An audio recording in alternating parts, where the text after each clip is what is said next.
ಭಂತೆ ನಾಗಸೇನ ಮತ್ತೆ ಮಿಲಿಂದ ಮಹಾರಾಜ ಇವರಿಬ್ಬರ ನಡುವೆ ನಡೆಯುವಂತಹ ಸಂವಾದ ಏನಿದೆ ಅದು ಆ ಕಾಲಕ್ಕೂ ಸತ್ಯ, ಈ ಕಾಲಕ್ಕೂ ಸತ್ಯ ಅಂತ ಬಂದಾಗ ಏನಾಗತ್ತೆ ಕೆಲವೊಮ್ಮೆ ಈಗ ಉದಾಹರಣೆ ಬುದ್ಧ ಅವತ್ತು ಮಾತಾಡಿದ್ದು ಇವತ್ತಿಗೂ ಅನ್ವಯ, ಬಸವಣ್ಣನವರು ಅವತ್ತು ಹೇಳಿದ್ದು ಇವತ್ತಿಗೂ ಅನ್ವಯ, ಕೃಷ್ಣ ಅವತ್ತು ಹೇಳಿದ್ದು ಇವತ್ತಿಗೂ ಅನ್ವಯ ಅಂತ ಅಂದಾಗ ಇದು ಮನುಕುಲದ ಅಂ, ಆರೋಗ್ಯಕರ ಬೆಳವಣಿಗೆ ಅಲ್ಲ. ಕೆಲವೊಂದು ವಿಷಯದಲ್ಲಿ ನಾವು ಬುದ್ಧನನ್ನೋ, ಬಸವಣ್ಣನವರನ್ನೋ, ಕೃಷ್ಣನನ್ನೋ ಸುಳ್ಳು ಮಾಡಬೇಕು ಅಂದ್ರೆ ಅವ್ರು ಹೇಳಿದ್ದು ಸುಳ್ಳು ಅಂತಲ್ಲ. ಅವರವತ್ತು ಹೇಳಿರ್ತಾರೆ ಮನುಷ್ಯ ಹೀಗೆ, ಅವನು ಭಾವನೆಗಳಿಗೆ ಅಂಟ್ಕೊಂಡು ತೊಳಲಾಡ್ತಾನೆ. ಅವನ ಅಹಂಕಾರದಿಂದ ಮಮಕಾರ, ಮಮಕಾರದಿಂದ ಒಂದಷ್ಟು ಅರಿಷಡ್ ವರ್ಗಗಳು. ಆ ಅರಿಷಡ್ ವರ್ಗಗಳ ಆಧಾರದ ಮೇಲೆ ಅವನ ಕರ್ಮಗಳ ಆಚರಿಸ್ತಾನೆ. ಇದೆಲ್ಲ ಹೇಳುವಾಗ ಇಲ್ಲಪ್ಪ ನಾವು ಈಗ ಅಷ್ಟು ಸಾವಿರ ವರ್ಷಗಳು ಇಷ್ಟೆಲ್ಲ ಅ, ಗುರುಗಳು ಬಂದು ಹೋದ್ರು. ಇಂತೆಲ್ಲ ಹ್ಮ್, ಕೃತಿಗಳ ರಚನೆ ಆಯ್ತು, ವಚನಗಳಾಯ್ತು, ದೋಹೆಗಳಾಯ್ತು. ನಮಗೆಲ್ಲ ಸಂದೇಶ ಕೊಟ್ಟು ಹೋಗಿದ್ದಾರೆ ಮನುಕುಲಕ್ಕೆ. ನಾವು ಇನ್ನು ಆ ರೀತಿ ಬದುಕಬಾರ್ದು. ಮೊದಲಿನಂತೆ ಬದುಕಬಾರ್ದು. ಅವರು ಹೇಳಿದ ಮಾರ್ಗದಲ್ಲಿ ನಡೆದು ನಾವು ಸುಧಾರಿಸಿದೀವಿ ಅನ್ನೋದನ್ನ ತೋರಿಸಿದಾಗ, ಹೌದು ಅವತ್ತು ಕೃಷ್ಣ ಹೀಗೆ ಹೇಳಿದ್ದ. ನಾವು ಈ ರೀತಿ ಎಲ್ಲ ಒಬ್ಬರೊಬ್ರು ನಮ್ಮಲ್ಲೇ ಕಿತ್ತಾಡ್ಕೋತೀವಿ. ಬಸವಣ್ಣರು ಹೇಳಿದ್ರು, "ದಯೆ ಇಲ್ಲದ ಧರ್ಮ ದಯೆ ಇಲ್ಲದ ಧರ್ಮ ಅದಾವುದಯ್ಯ" ಅಂತ ಕೇಳಿದ್ರು. ಹೌದಪ್ಪ ನಾವು ಇವತ್ತು ಕೂಡ ದ ದಯೆಯನ್ನೇ ಧರ್ಮದಲ್ಲಿ ನಾವು ಪ್ರಾಮುಖ್ಯತೆಯನ್ನು ನೀಡ್ತಿದ್ದೀವಿ. ಇವತ್ತು ನಾವು ಬಸವಣ್ಣರು ಹೇಳಿದ ಮಾತನ್ನ ನಾವು ಅಳವಡಿಸ್ಕೊಂಡಿದ್ದೀವಿ. ಇವತ್ತು ಆ ವಚನ ನಮಗೀಗ ಅನ್ವಯ ಆಗಲ್ಲ. "ಕಲ್ಲು ನಾಗಾರ ಕಂಡರೆ ಕೈ ಮುಗಿಯವರಯ್ಯ, ನಿಜ ನಾಗರ ಕಂಡರೆ ಹೊಡೆವರಯ್ಯ" ಅಂತ ಬಸವಣ್ಣ ಹೇಳಿದ್ರು. ಅವತ್ತು ನಾವು ಗ ನಾಗಪ್ಪನಿಗೆ ಪೂಜೆ ಮಾಡ್ತಿದ್ವಿ. ನಿಜವಾದ ಹಾವು ಕಂಡ್ರೆ ಅದನ್ನ ಹೊಡೆದು ಸಾಯಿಸ್ತಿದ್ವಿ. ಅದು ಆ ಕಾಲದ ಜನ ಹಂಗಿದ್ರು. ಇವತ್ತು ಬಸವಣ್ಣನ ಮಾತು ನಾವು ಅಳವಡಿಸ್ಕೊಂಡಿದೀವಿ. ಇವತ್ತು ನಾವು ಅ ಕಲ್ಲು ನಾಗರಿಗ ಮಾತ್ರ ಪೂಜೆ ಮಾಡ್ಕೊಂಡು, ನಿಜವಾದ ಹಾವು ಕಂಡಾಗ ಅದನ್ನ ಕೊಲ್ತಾ ಇಲ್ಲ. ಅದನ್ನ ನಾವು ಇವ್ರನ್ನ ರೆಸ್ಕ್ಯೂಯರ್‌ನ ಕರೆದು ನಾವು ಅದನ್ನ ಜೋಪಾನವಾಗಿ ಹಾವನ್ನ ತಗೊಂಡು ಹೋಗೋ ಹಾಗೆ ನಾವು ವ್ಯವಸ್ಥೆ ಮಾಡಿದೀವಿ. ಇವತ್ತು ಬಸವಣ್ಣವ್ರು ಅವತ್ತು ಹೇಳಿದ ಮಾತು ಇವತ್ತು ಅನ್ವಯಿಸ್ತಾ ಇಲ್ಲ ಅಂತ ನಾವದನ್ನ ಅವ್ರು ಅಳವಡಿಸ್ಕೊಂಡು ಇವತ್ತು ಆ ಮಾತು ಅನ್ವಯ ಅಲ್ಲ ಅನ್ನೋದು ಪ್ರೂವ್ ಮಾಡಿದಾಗ ಬಸವಣ್ಣನವರು ಅವತ್ತು ಹೇಳಿದ ಆ ಮಾತು ಸಾರ್ಥಕ ಆಗತ್ತೆ. ಹಾಗೆ ಕೃಷ್ಣ ಹೇಳಿದ ಮಾತಿರ್ಬೋದು, ಬುದ್ಧ, ಮಿಲಿಂದಪ್ಪನ್ನ ಇವೆಲ್ಲ ಅವತ್ತಿನ ಸಮಾಜದ ಕನ್ನಡಿ ಆಗಿ ಇರಬೇಕಿತ್ತು. ಇವತ್ತಿಗೂ ಆ ಮಾತು ಸತ್ಯವಾಗಿದೆ ಅನ್ನೋದಾದ್ರೆ, ಅವತ್ತಿನಿಂದ ಬುದ್ಧನ ಕಾಲದಿಂದ ಇಲ್ಲಿಯವರೆಗೂ ಇಷ್ಟೆಲ್ಲ ನಮ್ಮಲ್ಲಿ ಆಗುಹೋಗುಗಳಾಗಿದೆ. ಹಲವಾರು ತಪ್ಪುಗಳು ಮನುಕುಲದಲ್ಲಿ ಇತಿಹಾಸದಲ್ಲಿ ನಡ್ಕೊಂಡು ಬಂದಿದೆ.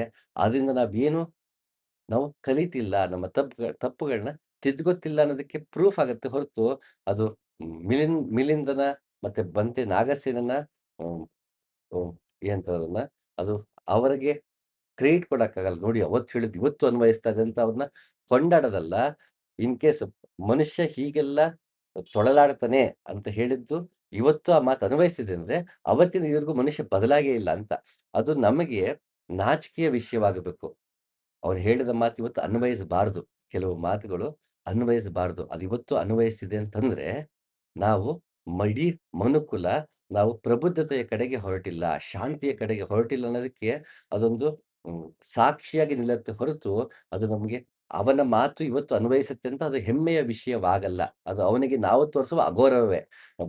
ಬಸವಣ್ಣನವರ ಮಾತು ಇವತ್ತು ಅನ್ವಯಿಸ್ತಾ ಇದೆ ಕೆಲವೊಂದು ಸಾಮಾಜಿಕ ಅನಿಷ್ಟಗಳು ಅಥವಾ ಒಂದಷ್ಟು ಅ ನ ಕಣ್ಣು ಮುಚ್ಚಿ ಪಾಲಿಸುವಂತಹ ನಂಬಿಕೆಗಳು, ಆಚರಣೆಗಳು ಹಲವಾರು ವಿಷಯದಲ್ಲಿ ಕೃಷ್ಣ ಹೇಳ್ದಾಗೆ, ಬುದ್ಧ ಹೇಳ್ದಾಗೆ, ಬಸವಣ್ಣ, ಯೇಸು, ಲಾವೋಸು ಇವರೆಲ್ಲ ಹೇಳಿದ್ದು ಇವತ್ತು ಕೆಲವೊಂದು ಅನ್ವಯಿಸ್ತಿದೆ ಅಂದ್ರೆ, ಅದು ಅವರಿಗೆ ಅಗೌರವವನ್ನ ಸೂಚಿಸಿದ ಹಾಗೇನೆ. ನಾವು ಇಷ್ಟೊತ್ತಿಗೆ ಪ್ರಬುದ್ಧರಾಗಬೇಕಿತ್ತು. ಯಾಕೆ ಇದನ್ನ ಹೇಳ್ತಿದ್ದೀನಿ ಅಂತಂದ್ರೆ, ಇವತ್ತು ನಾವೇನು ರಾಜ ಮಿಲಿಂದ ಮತ್ತೆ ಭಂತೆ ನಾಗಸೇನ ಇವರಿಬ್ಬರ ಮಧ್ಯೆ ನಡೆಯುವಂತಹ ಸಂವಾದ ಏನಿದೆ, ಅದು ಇವತ್ತಿಗೂ ಅನ್ವಯ ಅನ್ನೋದಾಗಿದ್ರೆ, ಅದು ಈ ಸಮಾಜದಲ್ಲಿ ಅಧ್ಯಾತ್ಮದ ವಿಷಯಕ್ಕೆ ಅಂತ ಬಂದಾಗ, ಇನ್ನು ನಾವು ಆ ಪ್ರಬುದ್ಧತೆ ಕಡೆ ನಡೆದೇ ಇಲ್ಲ. ಅವತ್ತು 2000 ವರ್ಷಗಳ ಹಿಂದೆ ಅಥವಾ 1,500 ವರ್ಷಗಳ ಹಿಂದೆ ಯಾವ ಬೇಸಿಕ್ ತೊಳಲಾಟಗಳಿತ್ತೋ, ಯಾವ ಬೇಸಿಕ್ ಮಿಸ್‌ಕನ್ಸೆಪ್ಷನ್ಸ್ ಇತ್ತೋ, ಅದು ಇವತ್ತು ಉಳ್ಕೊಂಡು ಬಂದ್ಬಿಟ್ಟಿದೆ ಅನ್ನೋ ಹಾಗಾಗತ್ತೆ. ಈ ಈ ಈ ಸಾಲುಗಳು ಇವತ್ತು ಅನ್ವಯಿಸಿದೆ ಅನ್ನೋದಾದ್ರೆ, ಅಧ್ಯಾತ್ಮದ ವಿಷಯಕ್ಕೆ ಬಂದಾಗ ಇಷ್ಟೆಲ್ಲ ಜನ ಬಂದು ಹೇಳಿದ್ದಾರೆ, "ಇಲ್ರಯ್ಯ ಅಧ್ಯಾತ್ಮ ಅಂದ್ರೆ ಹೀಗೆ, ಹಾಗೆ" ಅಂತ ಹೇಳಿದ್ದಾರೆ. ಅದು ನಾವಿನ್ನೂ ಅರ್ಥ ಮಾಡ್ಕೊಂಡಿಲ್ಲ. ನಾವಿವತ್ತು ಇನ್ನು ಹಳೆ ಗೊಂದಲಗಳಲ್ಲೇ ಇದ್ದೀವಿ. ಮತ್ತೆ ಮತ್ತೆ ಗುರುಗಳು ಬರ್ತಾರೆ. ಮತ್ತೆ ಮತ್ತೆ ಹೊಸದಾಗಿ ರಚನೆಗಳು ಮಾಡ್ತಾರೆ. ಕೀರ್ತನೆಗಳು, ವಚನಗಳು, ದೋಹೆಗಳ ರಚನೆ ಮಾಡ್ತಾರೆ. ಊರು ಸಾರ್ಕೊಂಡು ಹೋಗ್ತಿರ್ತಾರೆ. ಆದ್ರೂ ನಾವು ಬದಲಾಗದೆ ನಮ್ಮ ರೀತಿಯಲ್ಲಿ ನಡೀತಾ ಹೋಗ್ತಿದೀವಿ ಅಂದ್ರೆ, ಅವರ ಅಷ್ಟೂ ಪ್ರಯತ್ನವನ್ನ ವ್ಯರ್ಥ ಮಾಡಿದ ಹಾಗೆ. ಅದಕ್ಕೆ ಈ ಈ ಸಂಚಿಕೆಯಲ್ಲಿ ಸಂವಾದ ಏನ್ ಆಯ್ಕೆ ಮಾಡ್ಕೊಂಡಿದ್ದೀನಿ. ಅದಕ್ಕೆ ಇದು ಕನ್ನಡಿಯಾಗಿ ನಿಂತರೆ, ಅದು ಅಧ್ಯಾತ್ಮ ಸಂಬಂಧಪಟ್ಟ ಹಾಗೆ ನಾವು ಒಂದು ಹೆಜ್ಜೆಯೂ ಮುಂದೆ ಬಂದಿಲ್ಲ ಅಂತ. ಏನಾದ್ರೂ ಈ ಮಾತು ಅನ್ವಯಿಸ್ತಾ ಇಲ್ಲ ನಿಮ್ಗನ್ಸಿದ್ರೆ, ಅವನು ಅವತ್ತು ಆಡಿದ ಮಾತುಗಳು ನಿಜವಾಗ್ಲೂ ಫಲ ಕೊಟ್ಟಿದೆ ಅನ್ನೋ ಅರ್ಥವೇ ಆಗತ್ತೆ. ಇದು ಫಲ ಕೊಟ್ಟಿದೆಯೋ, ಫಲ ಕೊಟ್ಟಿಲ್ವೋ ನಮ್ಮನ್ನ ನಾವೇ ಕೇಳ್ಕೋಬೇಕಿರೋ ಪ್ರಶ್ನೆ. ಈಗ ಅವರಿಬ್ಬರ ಸಂವಾದ ಏನು ಅಂತ ನೋಡೋಣ. ಇಲ್ಲಿ ಮಿಲಿಂದ ರಾಜ ಮಿಲಿಂದ ತುಂಬಾ ಅದ್ಭುತವಾದ ಪ್ರಶ್ನೆಯನ್ನ ಕೇಳ್ತಾನೆ. ಯಾವ ವಿಷಯದ ಮೇಲೆ ಶಾಸ್ತ್ರಾರ್ಥವಾಗಲಿ ಮಹಾರಾಜ, ನಮಗೆ ಕೇವಲ ಅವಶ್ಯಕ ಮಾತುಗಳಿಂದಷ್ಟೇ ಪ್ರಯೋಜನ. ಆದ್ದರಿಂದ ಅವಶ್ಯಕ ವಿಷಯಗಳ ಮೇಲಷ್ಟೇ ಚರ್ಚೆಯಾಗಲಿ. ಬಂತೆ ನಾಗಸೇನ ಎಂತ ಅದ್ಭುತವಾಗಿ ಉತ್ತರ ಕೊಡ್ತಾನೆ ನೋಡಿ. ಯಾವ್ದು ಅವಶ್ಯಕವೋ ಅದ್ರ ಬಗ್ಗೆ ಮಾತ್ರ ಚರ್ಚೆ ಆಗಲಿ ಅಂತಾನೆ. ಅನವಶ್ಯಕ ವಿಷಯಗಳು ಚರ್ಚೆ ಒಳಗೆ ಬಂದಾಗ ಅದು ಚರ್ಚೆ ಆಗಲ್ಲ. ಅದು ವಿವಾದ ಆಗ್ಬಿಡುತ್ತೆ. ಅದೊಂದು ವಿತ್ತಂಡವಾದ ಆಗ್ಬಿಡುತ್ತೆ. ಟಾಪಿಕ್ ಇಂದ ಡಿವಿಯೇಟ್ ಆಗ್ಬಿಡ್ತೀವಿ. ಅಲ್ಲಿ ಕೊನೆಗೆ ಪರ್ಸನಲ್ ಲೆವೆಲ್‌ಗೂ ಇಳಿದು ಬಿಡ್ತೀವಿ. ಹೀಗೆಲ್ಲ ಮಾಡ್ತಿರ್ತೀವಿ. ನೋಡಿದ್ವಿ ನಾವು ಇವತ್ತು ಡಿಬೇಟು ಯಾವ ರೀತಿ ಆಗ್ತಿದೆ ಅಂತ. ಅದೊಂದು ಸ್ಟ್ಯಾಂಡರ್ಡ್ ಬೇರೆ ಸೆಟ್ ಮಾಡ್ಕೊಟ್ಟಂಗೆ ಆಗ್ಬಿಟ್ಟಿದೆ ಮಾಧ್ಯಮಗಳಲ್ಲಿ. ಈ ರೀತಿ ವಾದ ಮಾಡೋದೇ ವಾದ ಅನ್ನೋ ಮಟ್ಟಿಗೆ ಅದನ್ನ ಸ್ಟ್ಯಾಂಡರ್ಡೈಸ್ ಮಾಡ್ಬಿಟ್ಟಿದ್ದಾರೆ. ನಮ್ಗೆ ಡಿಬೇಟ್ ಅನ್ನೋದು ಅನ್ನೋದೇ ಗೊತ್ತಾಗ್ದಿರೋ ಹಾಗಾಗಿದೆ. ಹ್ಮ್. ಆರೋಗ್ಯಕರವಾದ ಚರ್ಚೆ ಹೇಗಿರಬೇಕು ಅನ್ನೋದೇ ನಮ್ಗೆ ಇವತ್ತು ಗೊತ್ತಿಲ್ಲ. ಚೀರಾಟ, ಕೂಗಾಟ, ವೈಯಕ್ತಿಕವಾಗಿ ಗುರಿ ಮಾಡುವುದು ಅಥವಾ ಒಬ್ರು ಇನ್ನೊಬ್ರ ಮೇಲೆ ತಪ್ಪೆತ್ತಿ ಹಾಕೋದು, ಮಾತನ್ನ ತಿರುಚೋದು, ಇದನ್ನೇ ನಾವು ವಾದ ಮಾಡ್ಕೊಂಡಿದೀವಿ. ಅದು ಸಾಮಾಜಿಕವಾಗಿರ್ಬೋದು, ಅಧ್ಯಾತ್ಮ ಇರ್ಬೋದು, ವೈಯಕ್ತಿಕ ನೆಲೆಗಟ್ಟಲ್ಲಿ ನಾವು ಒಬ್ಬರು ಇನ್ನೊಬ್ಬರ ಜೊತೆಗೆ ಮಾತನಾಡುವುದಿರ್ಬೋದು, ಇದೆಲ್ಲವೂ ಟಾಪಿಕ್ ಇಂದ ಡಿವಿಯೇಟ್ ಆಗೋ ಹಂತಕ್ಕೆ ನಾವು ತಗೊಂಡ್ ಬಂದಿದೀವಿ. ಯಾಕೆಂದ್ರೆ ವಾದ ಇರುವುದೇ ಸರಿ ತಪ್ಪು ಅನ್ನುವುದಕ್ಕೆ ನಾನು ಸರಿ, ನೀನು ತಪ್ಪು. ಇದು ಗೆಲ್ಲುವುದಕ್ಕೆ ವಾದ ಮಾಡ್ಕೊಂಡಿದ್ದೀವಿ. ಇಲ್ಲಿ ವಿಚಾರ ವಿನಿಮಯದ ಕೊರತೆ ಇದೆ. ಇಲ್ಲಿ ನಾನ್ ತಿಳ್ಕೊಂಡಿದ್ದೆ ಸರಿ. ನನಗೇನ್ ಗೊತ್ತೋ ಅದೇ ಕರೆಕ್ಟು. ನಿನಗ್ ಗೊತ್ತಿಲ್ಲ ಅಥವಾ ನೀನ್ ತಿಳ್ಕೊಂಡಿದ್ದು ತಪ್ಪು. ಇದನ್ನ ಪ್ರೂವ್ ಮಾಡಕ್ಕೆ ವಾದ ಬಳಸಿದೆ ಹೊರತು, ಇಲ್ಲಿ ವಿಚಾರ ವಿನಿಮಯ ಆಗ್ತಾ ಇಲ್ಲ. ಈ ವಿಚಾರ ವಿನಿಮಯ ಆಗಬೇಕು ಅಂದ್ರೆ ಅವಶ್ಯಕವಾದದ್ದನ್ನ ಮಾತ್ರ ಚರ್ಚೆ ಮಾಡಬೇಕು.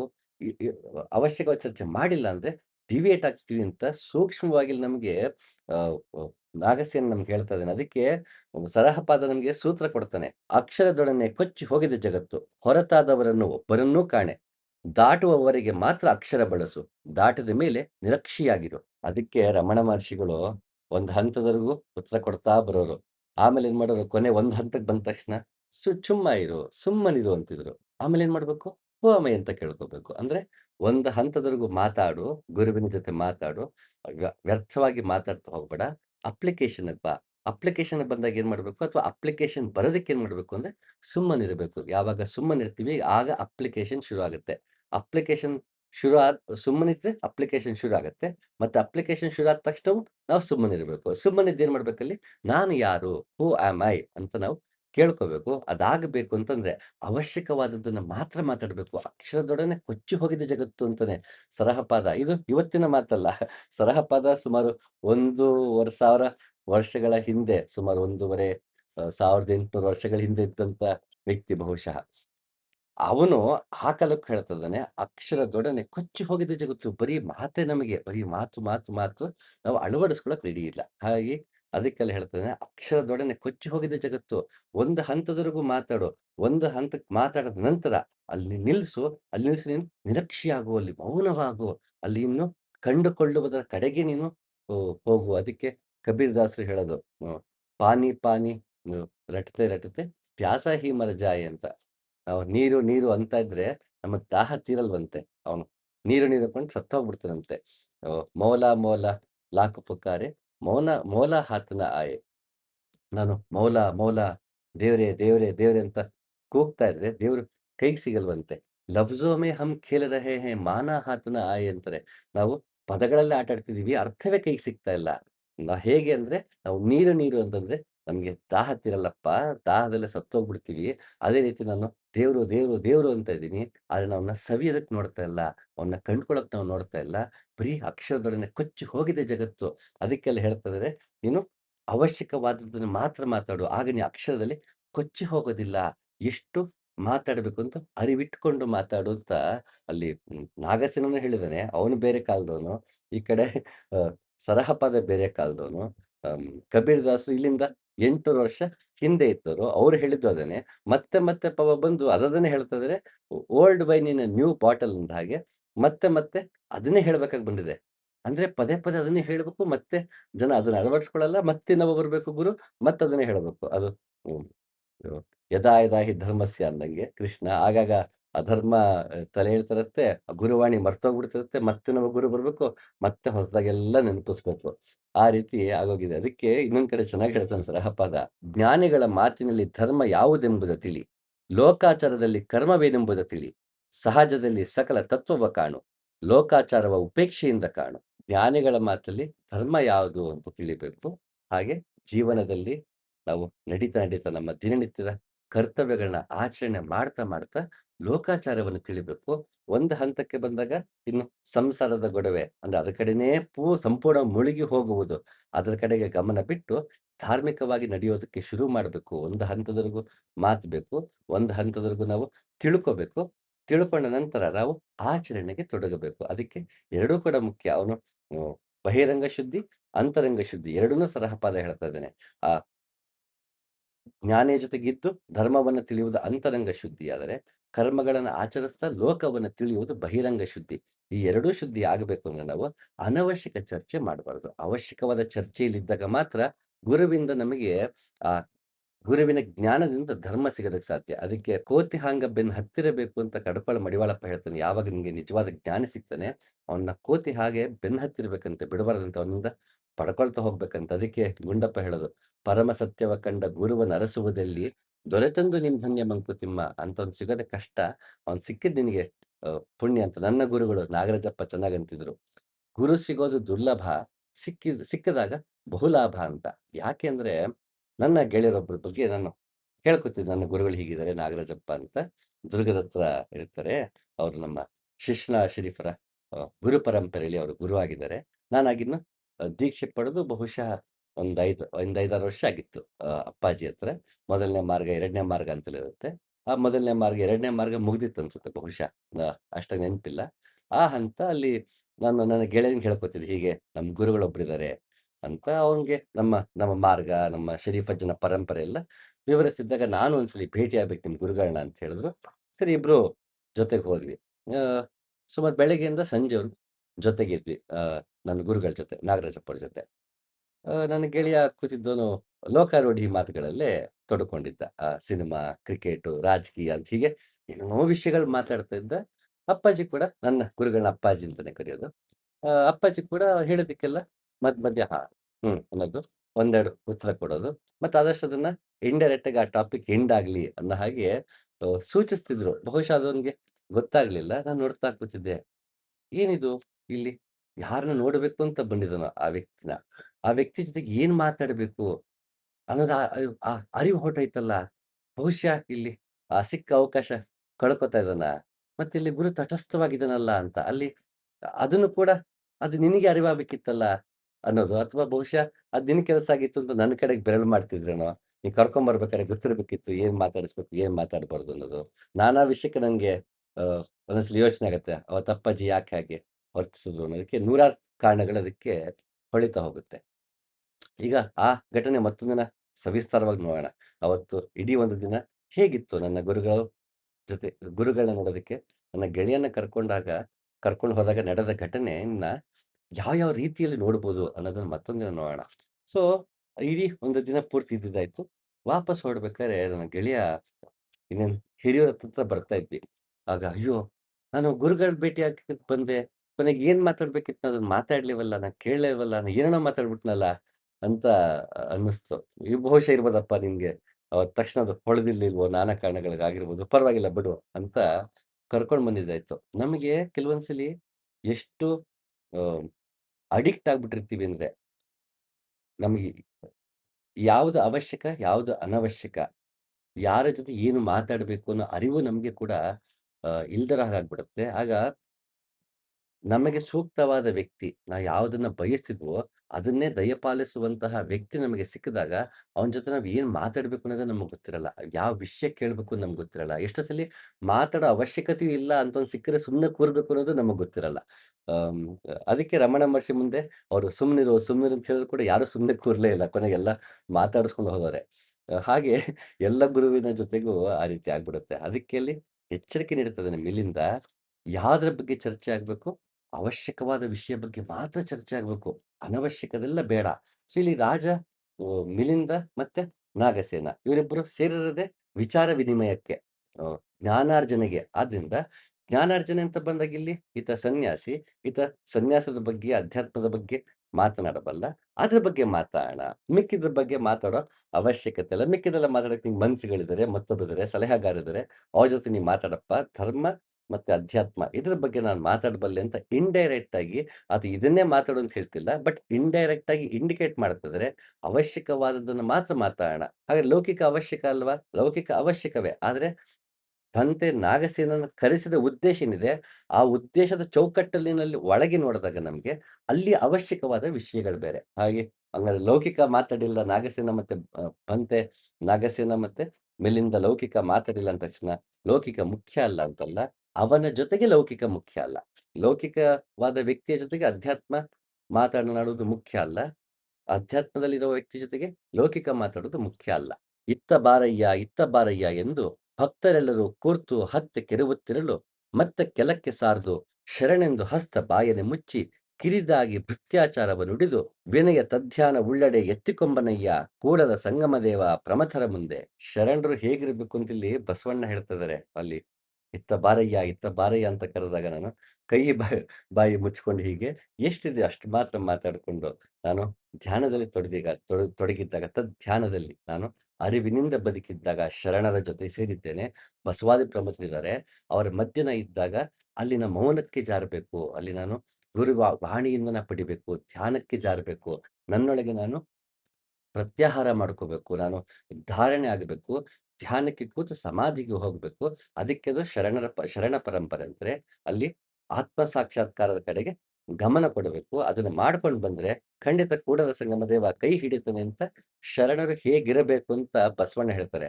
ಅದು ಆ ಕಾಲದಲ್ಲಿ ಶರಣರ ಮಾತು ಅಪ್ಲೈ ಆಗತ್ತೆ ಅನ್ನಕ್ಕಾಗಲ್ಲ. ಈಗಿನ ಕಾಲದಲ್ಲೂ ಕೂಡ ನಾವ್ ಯಾರ್ಯಾರು ಸತ್ಸಂಗದಲ್ಲಿ ತೊಡಗುತ್ತೀವಿ, ಆ ಸತ್ಸಂಗದಲ್ಲಿ ತೊಡಗಿಕೊಂಡಾಗ ಅಲ್ಲಿ ಯಾವುದರ ಬಗ್ಗೆ ಚರ್ಚೆ ಆಗಬೇಕು, ಏನು ಮಾತಾಡಬೇಕು ಅನ್ನೋ ಅರಿವು ನಮಗೆ ಇರಬೇಕು. ಅದಕ್ಕೆ ವಾದ ವಿವಾದ ಮಾಡುವವರು ಭ್ರಾಂತಿಯನ್ನು ಅಳಿಯದವರು, ಆತ್ಮ ಪ್ರಶಂಸಾರತರು ಸದಾ ಜಗತ್ತಲ್ಲೇ ತೊಳಲಾಡುತ್ತಿಹರು. ವಾದ ವಿವಾದ ಮಾಡ್ಕೊಂಡಿದ್ರೆ ನಾವು ಗೊಂದಲದಲ್ಲೇ ಇದ್ಬಿಡ್ತೀವಿ. ನಾವು ಆತ್ಮ ಬಗ್ಗೆ ಚಿಂತೆ ಮಾಡ್ಕೊಂಡಿದ್ರೆ ಚಿಂತೆ ಮಾಡ್ಕೊಂಡಿರ್ತೀವಿ. ಸುಮ್ಮನೆ ಲೋಕದಲ್ಲಿ ತೊಳಲಾಡ್ತಿರ್ತೀವಿ. ಪ್ರಯೋಜನ ಇಲ್ಲ. ಒಂದು ಹಂತಕ್ಕೆ ನಿಲ್ಲಬೇಕು. ಯಾಕಿದು ಅ, ವಿಶೇಷ ಅಂತಂದ್ರೆ ಇವತ್ತೇನಾಗಿದೆ, ಸಾಧನೆಗೆ ತೊಡಗಿ ಈಗಿನ್ನು ಶುರು ಮಾಡಿರ್ತಾರೆ.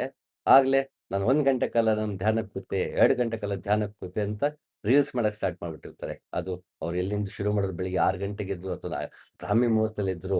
ಎದ್ಬಿಟ್ಟು ಅವ್ರು ಏನ್ ಮಾಡಿದ್ರು ಎಲ್ಲವನ್ನೂ ತೋರಿಸಿ ಅವ್ರು ಎಷ್ಟು ಗಂಟೆ ಕಾಲ ಧ್ಯಾನ ಮಾಡೋದು ಅದನ್ನ ಟೈಮ್ ಲ್ಯಾಪ್ಸಲ್ಲೂ ತೋರಿಸ್ತಿರ್ತಾರೆ. ಆಗಲೇ ಕೂತು ಒಂದು 10 ಜನಕ್ಕೆ ಶುರು ಮಾಡ್ಬಿಟ್ಟಿರ್ತಾರೆ. ನಾನು ಇಂಥ ಸಾಧನೆ ತೊಡಗ್ತಾ ಇದೀನಿ. ನಂಗೆ ಹಿಂಗೆಲ್ಲ ಆಯ್ತು, ಹಂಗೆಲ್ಲ ಆಯ್ತು ಅಂತ ಕೊನೆಗೆ ತನಗೇನೋ ಗೊತ್ತು ಅಂತ ಅದನ್ನ ಒಂದು 10 ಜನಕ್ಕೆ ಪ್ರವಚನ ಮಾಡಕ್ ಶುರು ಮಾಡ್ಬಿಡ್ತಾರೆ. ಪಾಡ್‌ಕಾಸ್ಟ್‌ಗಳಿಗಂತ ಹೋಗಿ ಅದೆಲ್ಲ ಕೂತ್ಕೊಂಡು ನನಗೇನಾಯ್ತು ಅಂತ ಹೇಳಕ್ ಶುರು ಮಾಡ್ಬಿಟ್ಟಿರ್ತಾರೆ. ಇದು ಆ ರೀತಿ ಅಲ್ಲ. ಅಧ್ಯಾತ್ಮ ಅನ್ನೋದು ಎಷ್ಟಾಗತ್ತಷ್ಟು ಒಳಗೆ ಮೌನವಾಗುವಂಥದ್ದು. ಮೌನವಾಗಿ ಮೊದಲು ಸಾಧನೆಯನ್ನ ಮುಗಿಸಿದ ನಂತರ, ತನಗೆ ಸತ್ಯಗೋಚರವಾದ ನಂತರ ಆತ ಮಾತನಾಡಬೇಕು ಹೊರತು ಸಾಧನೆಯಲ್ಲಿ ತೊಡಗಿರುವವನೇ ಮಾತನಾಡಬಾರದು. ಸಾಧನೆಯಲ್ಲಿ ತೊಡಗಿರುವವನು ಬಹುಶಃ ಮಾತನಾಡಬೇಕಾದ್ದು ತಾನು ಏನು ಸವಾಲುಗಳನ್ನ ಎದುರಿಸ್ತಾ ಇದ್ದಾನೆ. ಮತ್ತೊಂದೇ ಹೊರತುವೆ ಸಾಧನೆ ತೊಡಗಿದ್ದೇ ಜ್ಞಾನಿ ಆಗ್ಬಿಡಕ್ಕಾಗಲ್ಲ. ಸಾಧನೆ ತೊಡಗಿದ್ದೀನಿ ಅಂದ ತಕ್ಷಣ ಸಾಧಕ ಆಗ್ಬಿಡಕ್ ಸಾಧ್ಯ ಇಲ್ಲ. ಯಾಕೆಂದ್ರೆ ಉದಾಹರಣೆ ಬುದ್ಧನನ್ನೇ ತಗೊಳ್ಳೋಣ. ಬುದ್ಧನಿಗೆ ಜ್ಞಾನೋದಯವಾಗುತ್ತೆ. ನಾವು ಕತೆ ಕೇಳ್ತೀವಿ ಸಾಮಾನ್ಯ. ಬುದ್ಧ ಅ, ರಾತ್ರಿ ಎದ್ದು ಮಗು ಆಗತ್ತೆ, ಗಂಡು ಮಗು ಹುಟ್ಟಿರುತ್ತೆ. ಅವ್ನು ರಾತ್ರಿ ಹುಣ್ಣಿಮೆಯ ರಾತ್ರಿ ದಿನ ಅವನು ಮನೆ ಬಿಟ್ಟು ಹೋಗ್ಬಿಡ್ತಾನೆ. ಜ್ಞಾನೋದಯ ಆಗತ್ತೆ. ಬಟ್ ಅಲ್ಲಿಗೆ ತಕ್ಷಣ ಅಲ್ಲಿಂದ ಅಲ್ಲಿಗೆ ಮನೆ ಬಿಟ್ಟು ಹೋದ ತಕ್ಷಣ ಜ್ಞಾನೋದಯ ಆಗಿಲ್ಲ. ಆತ 6 ವರ್ಷ ಎಲ್ಲಾ ಗುರುಗಳ ಸಂಪರ್ಕದಲ್ಲಿ ಓಡಾಡ್ತಾನೆ. ಜೈನರು, ಈ ಕಡೆ ವೈದಿಕರು, ಹ ಯೋಗದವರು ಎಲ್ಲಾ ರೀತಿಯ ಮಾರ್ಗಗಳಲ್ಲೂ ಬುದ್ಧ ಅಲೆದಾಡ್ತಾನೆ. ಅವನು ತರ್ಕ, ವಿತರ್ಕ ಎಲ್ಲವನ್ನೂ ಮಾಡ್ತಾ ಹೋಗ್ತಾನೆ. ಹಲವಾರು ಕಠಿಣವಾದ ಯೋಗ ಮಾರ್ಗಗಳಲ್ಲಿ ತನ್ನ ದೇಹವನ್ನ ದಂಡಿಸ್ತಾನೆ. ಹೀಗೆ ಎಲ್ಲಾ ರೀತಿಯಲ್ಲೂ ಮಾಡಿದ ನಂತರ ಕೊನೆಗೆ ಇನ್ಯಾವುದನ್ನೂ ಮಾಡೋದನ್ನ ಹೋಗಲ್ಲ ಅಂತ ಹೇಳಿ ಕೊನೆಗೆ ಅವನು ಅರಳಿ ಮರದ ಕೆಳಗೆ ಕೂರ್ತಾನೆ. ಅಲ್ಲಿ ಕೂತು ಮತ್ತೆ 3 ದಿನ ತಾನು ಹ್ಮ್, ಕೂತು ತಾನು ತನ್ನೊಳಗೆ ಪಂಚಕೋಶಗಳಿಂದ ಹೋಗ್ತಾನೆ.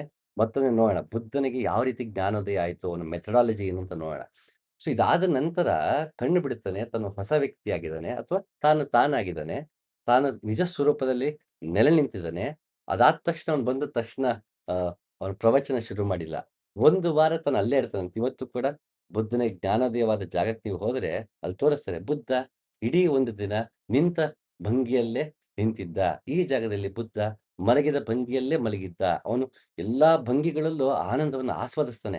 ಅಯ್ಯೋ! ಎಷ್ಟು ಚೆನ್ನಾಗಿದೆ. ಯಾಕೆಂದ್ರೆ ಯಾವತ್ತೂ ಉಸಿರಾಡಿದ್ ಆ ರೀತಿ ಉಸಿರಾಡೇ ಇಲ್ಲ. ಆ ರೀತಿ ಉಸಿರಾಡ್ತಿದ್ದಾನೆ. ಯಾವತ್ತೂ ಆ ರೀತಿ ಕಣ್ಣರಳಿಸಿ ಯಾವುದನ್ನೂ ನೋಡಿಲ್ಲ. ಆ ರೀತಿ ಹೊಸದಾಗಿ ನೋಡ್ತಾ ಇದ್ದಾನೆ. ಯಾವತ್ತೂ ಈ ಕ್ಷಣದಲ್ಲಿ ಈ ರೀತಿ ಯಾವತ್ತೂ ಬದುಕಿರ್ಲಿಲ್ಲ. ಅದು ನಿಜವಾಗ್ಲೂ ಹೊಸ ಅನುಭವ. ಹಾಗಾಗಿ ಅವನು ಅದನ್ನೇ ಸವಿತಾ ಇದ್ದಾನೆ. ಈ ಈ ಅನುಭವ ನನಗೆ ಮೊದಲು ಯಾವತ್ತೂ ಆಗಿರ್ಲಿವಲ್ಲ. ಇದಿಷ್ಟು ಮುದ ಕೊಡ್ತಿದೆಯಲ್ಲ ಅಂತ ಆ ಆನಂದ ರಸ ಹೇಗಿರುತ್ತೆ ಅಂದ್ರೆ, ನಾವು ನಮ್ಮಲ್ಲೇ ತಲ್ಲೀನರಾಗ್ಬಿಟ್ಟಿರ್ತೀವಿ. ಕಣ್ಣು ಬಿಡಕ್ಕೆ ಮನಸ್ಸು ಬರದಿರೋ ಮಟ್ಟಿಗಾಗಿರುತ್ತೆ. ಈಗ ಅಲ್ಲಿಂದ ಹೊರಗೆ ಬಂದ ನಂತರ ಆತ್ಮ ಸಾಕ್ಷಾತ್ಕಾರವಾದ ನಂತರ ಕಣ್ಣು ಬಿಟ್ಟು ನಾವು ಬರೋವಾಗ ಅದು ಆತ್ಮ ಸಾಕ್ಷಾತ್ಕಾರ ಆಯ್ತು. ತಕ್ಷಣ ಅಲ್ಲಿಂದನೇ ಎದ್ದು ಬಂದ್ಬಿಟ್ವಿ ಅಂತ ಹೇಳಕ್ಕಾಗಲ್ಲ. ಯಾಕೆ ನಿಮ್ಗಲ್ಲಿ ಟೈಮು, ಡೇಟು, ಕಾಲ, ದೇಶ ಅಂತೀವಿ. ಅದರಿಂದ ಆಚೆ ಹೋಗ್ಬಿಟ್ಟಿರ್ತೀವಿ. ಆಗೇನಾಗತ್ತೆ ಇಷ್ಟೊತ್ತು ಕೂತಿದ್ದೆ ಅಂತ ಹೇಳಕ್ಕಾಗಲ್ಲ. ಆಚೆ ಬಂದ್ಮೇಲೆ ರೆಫರೆನ್ಸ್ ಕಾಣಿಸ್ಬೋದು. ಇಲ್ಲಾಂದ್ರೆ ಕಾಣಿಸಲ್ಲ. ಅವ್ನು ಬಹುಶಃ ಕೂತಾಗ ಚಂದ್ರನೇ ರೆಫರೆನ್ಸ್. ಆ ಚಂದ್ರ ರೆಫರೆನ್ಸ್ ಇರೋದ್ರಿಂದ ಹಿಂದಿನಿಂದ 3 ದಿನ, 4 ದಿನ ಅಂತ ಹೇಳೋದಕ್ಕೆ ಸಾಧ್ಯ ಆಯ್ತು. ಅವ್ನು ಕಣ್ಣ್ ಬಿಟ್ಟಿದ್ದಾನೆ. ಮತ್ತೆ ಚಂದ್ರ ನೋಡಿದಾಗ ಗೊತ್ತಾಗತ್ತೆ. ಓಹ್! ಇದು ತಿದಿಗೆ, ಬಿದಿಗೆ ಅಂತ. ಮೊದಲನೇ ದಿನ, 2ನೇ ದಿನ ಕ್ರೆಸೆಂಟ್ ಮೂನ್ ಅಂತ ಅವನಿಗೆ ಗೊತ್ತಾಗುತ್ತೆ. ಚಂದ್ರನಿಂದ ಗೊತ್ತಾಗಿರುತ್ತೆ. ನೋಡಿದಾಗ, ರಾತ್ರಿ ನೋಡಿದಾಗ ಗೊತ್ತಾಗಿರುತ್ತೆ ಬಿಟ್ರೆ, ಅವನು ಕಣ್ಣು ಮುಚ್ಚಿ ಕೂತು ಹಿಂಗೆ ಎದ್ದಾಗ ಎಷ್ಟು ದಿನ ಕೂತ ಅಂತ ಅವನು ಕಣ್ಮುಚ್ಚಿದಲ್ಲೇ ಹೇಳೋದಕ್ಕಾಗಲ್ಲ. ಯಾಕೆಂದ್ರೆ ಅವನದು ಮೀರಿದಾನೆ.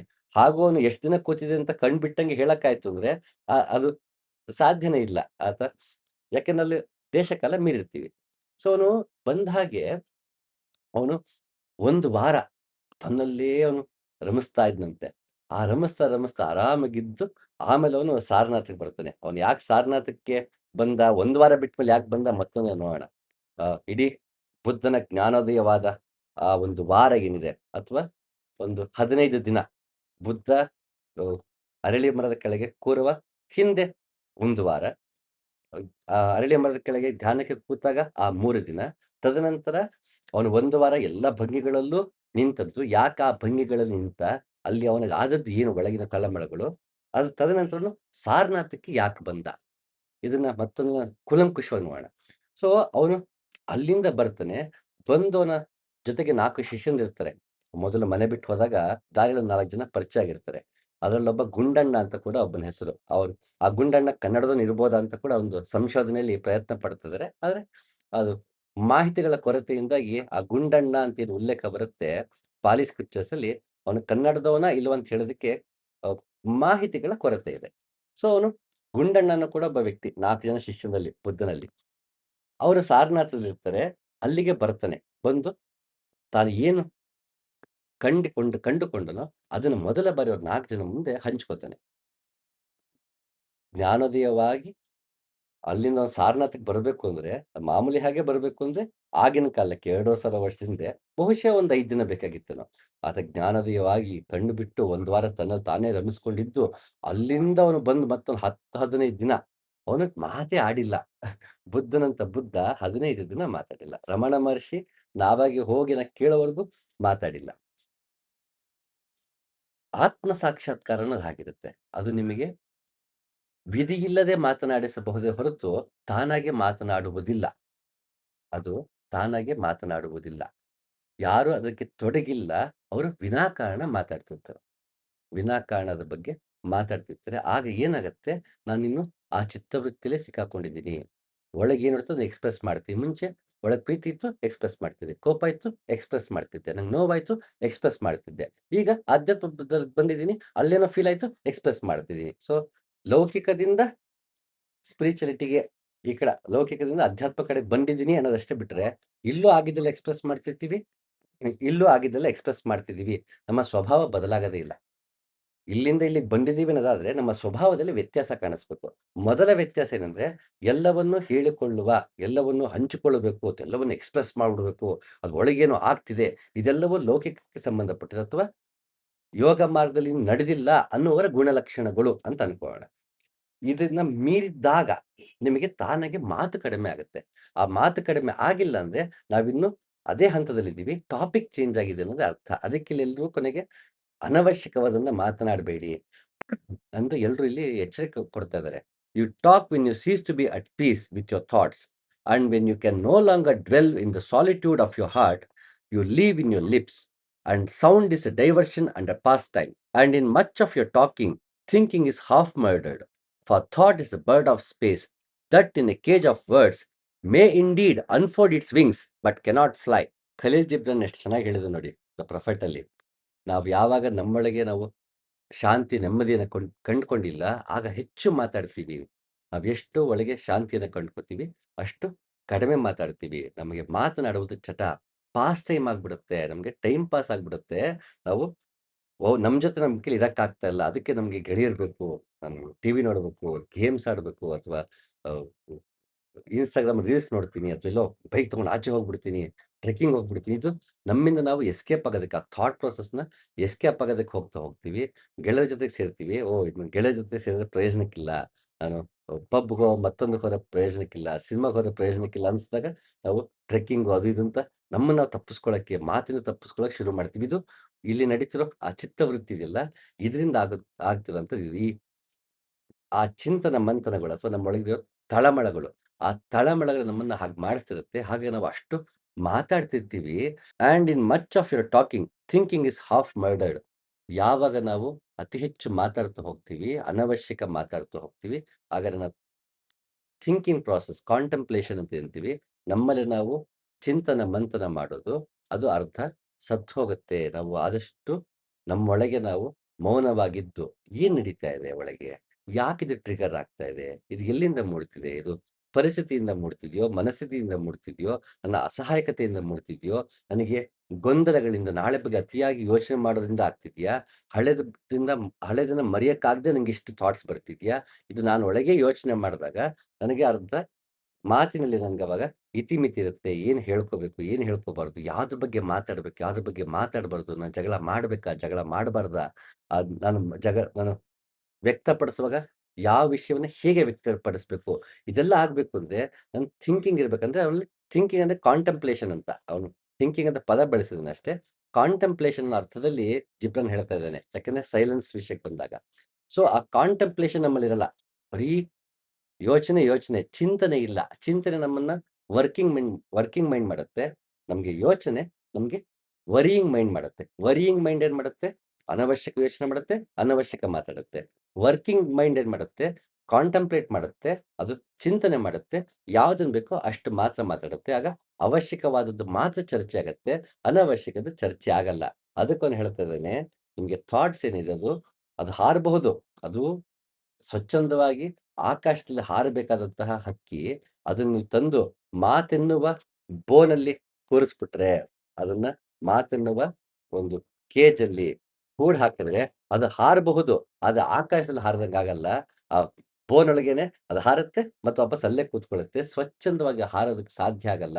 ಯಾಕೆಂದ್ರೆ ನಾವು ಕಾಂಟೆಂಪ್ಲೇಟ್ ಮಾಡ್ತಾ ಇಲ್ಲ. ನಮ್ಮೊಳಗೆ ಚಿಂತನ ಮಂಥನ ಮಾಡ್ತಿಲ್ಲ. ನಾವು ಬರೀ ಯೋಚನೆ ಮಾಡ್ತಿದೀವಿ. ಅದನ್ನ ಮಾತಲ್ಲಿ ವ್ಯಕ್ತಪಡಿಸ್ತಾ ಹೋಗ್ಬಿಡ್ತೀವಿ. ಆಗ ಮಾತಿನಿಂದ ಕಲಹಗಳಾಗತ್ತೆ, ಅಪಾರ್ಥವಾಗತ್ತೆ. ನಮ್ಮ ಮನಸ್ಸು ನೋಯುತ್ತೆ ಅಥವಾ ಇನ್ನೊಬ್ಬರ ಮನಸ್ಸು ನೋಯುತ್ತೆ. ಅದರಿಂದ ಅನವಶ್ಯಕ ವೈಮನಸ್ಯಗಳು ಉಂಟಾಗ್ತಾ ಹೋಗುತ್ತೆ. ಅಥವಾ ನಾವು ಅರ್ಥಪೂರ್ಣವಾಗಿ ವಿಚಾರ ವಿನಿಮಯ ಮಾಡಿಕೊಳ್ಳಬೇಕಾದಂತ ಚರ್ಚೆಗಳು ನಮ್ಮಲ್ಲಿ ಆಗದೇ ಇಲ್ಲ. ಹಾಗಾಗಿ ಅವ್ನು ಹೇಳ್ತಾ ಇದ್ದಾನೆ, ಅವಶ್ಯಕವಾದದ್ದು ಮಾತ್ರ ಮಾತಾಡೋಣ.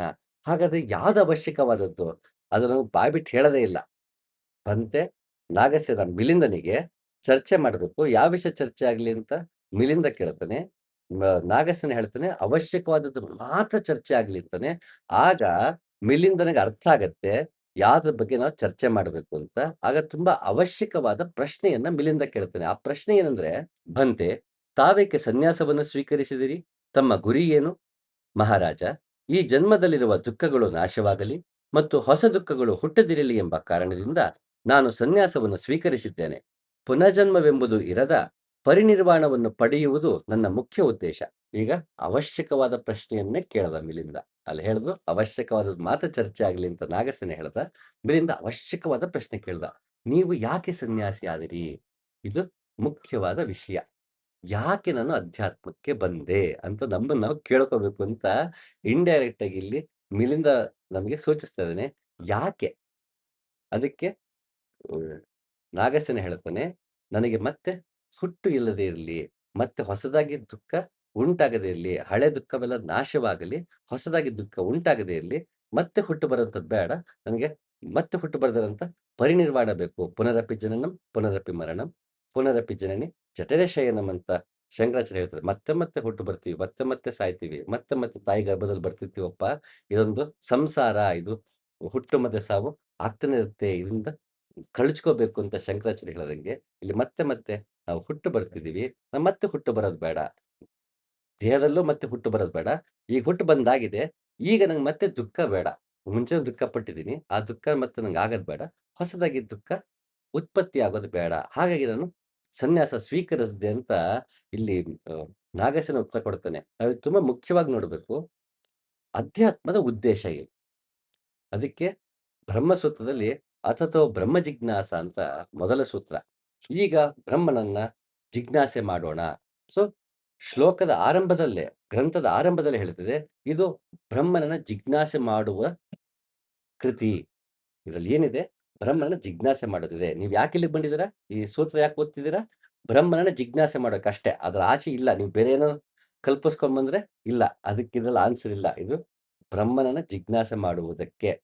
ಅಲ್ಲಿ ಇದರಲ್ಲಿ ಹ್ಮ್, ನಾರದ ಭಕ್ತಿ ಸೂತ್ರದಲ್ಲಿ ನಾನೀಗ ಭಕ್ತಿಯನ್ನ ಹೇಳುತ್ತೇನೆ ಅಂತ ಸೂತ್ರ ಶುರುವಾಗತ್ತೆ. ನೆಕ್ಸ್ಟ್ ಭಕ್ತಿ ಪರಮ ಪ್ರೇಮ ರೂಪ ಅಂತ ಹೇಳುತ್ತೆ. ಅದು ಅಮೃತಮಯವಾದದ್ದು ಅಂತ ಮುಂದೆ ನಾರದ ಭಕ್ತಿ ಸೂತ್ರ ಹೇಳ್ತಾ ಹೋಗುತ್ತೆ. ಅಲ್ಲೂ ಕೂಡ ಈಗ ಭಕ್ತಿಯನ್ನ ಹೇಳ್ತೀನಿ ಅಂದ್ರೆ ಯಾವ ವಿಷಯ ಅವಶ್ಯಕವಾದ ವಿಷಯ, ಆ ಟಾಪಿಕ್ ಏನು ಅದನ್ನ ಮೊದಲು ಹೇಳ್ಬಿಟ್ಟು ನಮಗೆ ಮೈಂಡ್ ಸೆಟ್ ಮಾಡ್ತಾ ಇದಾರೆ. ಈ ವಿಷಯವನ್ನೇ ಮಾತಾಡ್ತಾರೆ. ಯಾಕೆ? ಅವರು ಅನವಶ್ಯಕವನ್ನ ಮಾತಾಡಲ್ಲ. ಡೈರೆಕ್ಟ್ ಟು ದ ಪಾಯಿಂಟ್ ಬರ್ತಾರೆ. ಹಾಗೆ ಯೋಗ ಅಂತ ಬಂದಾಗ ಪತಂಜಲಿ ಯೋಗ ಸೂತ್ರದಲ್ಲಿ ಈಗ ನಾನು ಯೋಗವನ್ನ ಹೇಳ್ತೀನಿ ಅಂತ ಹೇಳ್ತಾರೆ. ನೆಕ್ಸ್ಟ್ ಏನ್ ಹೇಳ್ತಾರೆ?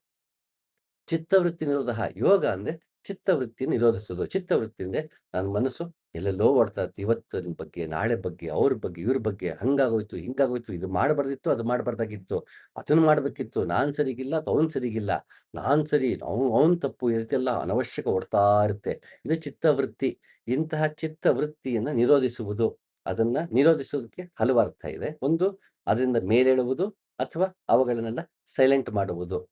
ಪತಂಜಲಿ ಯೋಗ ಸೂತ್ರದಲ್ಲಿ ನೋಡೋಣ ನಿರೋಧಃ ಏನಂತಾರೆ ಅಂತ. ಸೊ ಈ ಚಿತ್ತವೃತ್ತಿ ನಿರೋಧಃ ಯೋಗದ ಮುಖ್ಯ ಉದ್ದೇಶ ಈ ತೊಳಲಾಟದಿಂದ ಹೊರಗೆ ಬರುವುದು. ನಿನ್ನೆ ಬಗ್ಗೆ ಯೋಚನೆ ಮಾಡೋದು, ನಾಳೆ ಬಗ್ಗೆ ಯೋಚನೆ ಮಾಡೋದು, ಅವೆಲ್ಲವನ್ನು ಬಿಟ್ಟು ಈ ಕ್ಷಣದಲ್ಲಿ ಬದುಕುವುದು.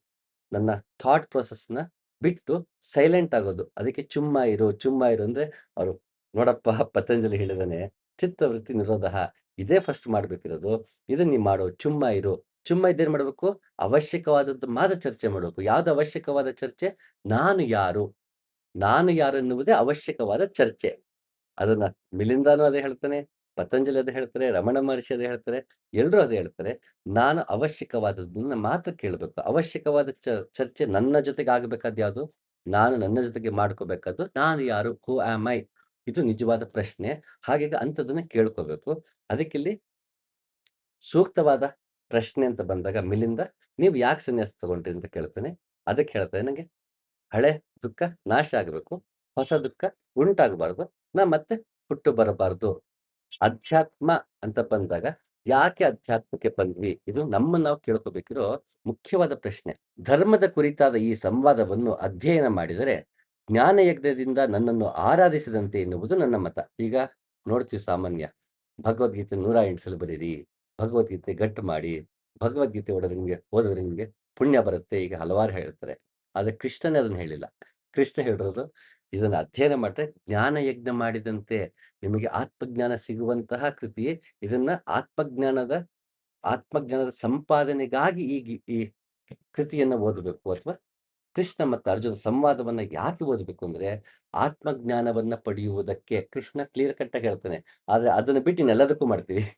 ಭಗವದ್ಗೀತೆನ ಆತ್ಮಜ್ಞಾನದ ಹೊರತಾಗಿ ಇನ್ನೆಲ್ಲದಕ್ಕೂ ಬಳಸ್ತೀವಿ. ನಾನು ಭಗವದ್ಗೀತೆ ಓದಿದ್ದೀನಿ ಅನ್ನೋ ಅಹಂಕಾರಕ್ಕೆ. ನನಗೂ ಗೊತ್ತು ಅಂತ ಅರ್ಜುನ ಮುಂದೆ ಕೂತಾಗ ನನಗೆ ಸ್ಪಿರಿಚುಯಾಲಿಟಿ ಗೊತ್ತು ಅಂತ ಲೌಕಿಕರ ಮುಂದೆ ತೋರಿಸ್ಕೊಂಡು ನಾನು ಅಹ್, ನಿಮಗಿಂತ ಸ್ವಲ್ಪ ವೈಸ್ ಇದ್ದೀನಿ, ನಿಮಗಿಂತ ಶ್ರೇಷ್ಠ ಇದ್ದೀನಿ, ಉತ್ತಮ ಇದ್ದೀನಿ ತೋರಿಸ್ಕೊಳ್ಳಕ್ಕೆ ನಾನು ಭಗವದ್ಗೀತೆ ಓದಿದ್ದೀನಿ. ಭಗವದ್ಗೀತೆಯಲ್ಲಿ ಏನ್ ಹೇಳಿದೆ ಗೊತ್ತಾ ಅಂತ ವಿನಾಕಾರಣ ನಾವು ಜಂಬ ಕೊಚ್ಕೊಳ್ಳಕ್ಕೆ ಭಗವದ್ಗೀತೆ ಓದ್ತೀವಿ ಅಥವಾ ಹಲವಾರು ಗ್ರಂಥಗಳನ್ನ ಓದ್ತಾ ಹೋಗ್ತೀವಿ. ಒಬ್ಬ ಮುಸಲ್ಮಾನ್ ಆಗಿದ್ದ ಅವನು ಕುರಾನ್ ಓದ್ತಾನೆ. ಅವ್ನು ಕುರಾನ್ ಓದ್ಬಿಟ್ಟು ಅವ್ನು ಶುರು ಮಾಡ್ತಾನೆ. ನಾನು ಕುರಾನ್ ಓದಿದ್ದೀನಿ. ಅವ್ನು ಕ್ರಿಶ್ಚಿಯನ್ ಆದ್ನ ನಾನು ಬೈಬಲ್ ಓದಿದ್ದೀನಿ. ನಂಗೆ ಅಷ್ಟು ಬೈಬಲ್ ಅಷ್ಟು ನಂಗೆ ಬಾಯ್ಪಾಠ ಆಗಿದೆ. ಇನ್ಯಾರೊಬ್ಬ ನನಗೆ ಧಮ್ಮಪದ ಅಷ್ಟು ಓದಿದ್ದೀನಿ, ನನಗಷ್ಟು ಗಟ್ಟು ಹೊಡೆದಿದ್ದೀನಿ. ಆಯಾ ಧರ್ಮದಲ್ಲಿ ಆಯಾ ರೀತಿ ಅಹಂಕಾರಗಳನ್ನ ವ್ಯಕ್ತಪಡಿಸ್ತಾ ಹೋಗ್ತೀವಿ. ಅದು ಮನುಷ್ಯನಲ್ಲಿ ಇರುವಂತಹ ಗುಣ. ಅಂತಹ ಗುಣ ಇತ್ತು ಅಂದ್ರೆ ಅವ್ನು ಯಾವ ಧರ್ಮದವನೇ ಆಗಿರ್ಲಿ, ಆ ಧರ್ಮದಲ್ಲಿ ಅದೇ ವ್ಯವಹಾರವನ್ನ ತೋರಿಸುತ್ತಾನೆ. ಇದೇ ಧರ್ಮದವನು ಹೀಗೆ ಬಿಹೇವ್ ಮಾಡುತ್ತೆ ಅಂತ ಹೇಳಲ್ಲ. ಅಹಂಕಾರಕ್ಕೆ ಧರ್ಮ ಇಲ್ಲ. ಯಾವ ಧರ್ಮದವನು ಬೇಕಾದ್ರೂ ಅಹಂಕಾರಿ ಆಗಿರ್ಬೋದು, ಯಾವ ಧರ್ಮದವನು ಬೇಕಾದ್ರೂ ಅಜ್ಞಾನಿ ಆಗಿರ್ಬೋದು. ಅಜ್ಞಾನಿ ಒಂದೇ ತರ ಬಿಹೇವ್ ಮಾಡೋದು. ಅಹಂಕಾರಿನೂ ಒಂದೇ ತರ ಬಿಹೇವ್ ಮಾಡೋದು. ಆಯಾ ಧರ್ಮವನ್ನ ಬಳಸಿಕೊಂಡು ಆ ಧರ್ಮಕ್ಕೆ ಸಂಬಂಧಪಟ್ಟಂಗೆ ಅಹಂಕಾರಿ ಆಗ್ತಾನೆ ಹೊರತುವೆ ಅಹಂಕಾರಿ ಕೊನೆಗೆ ಅಹಂಕಾರಿನೇ.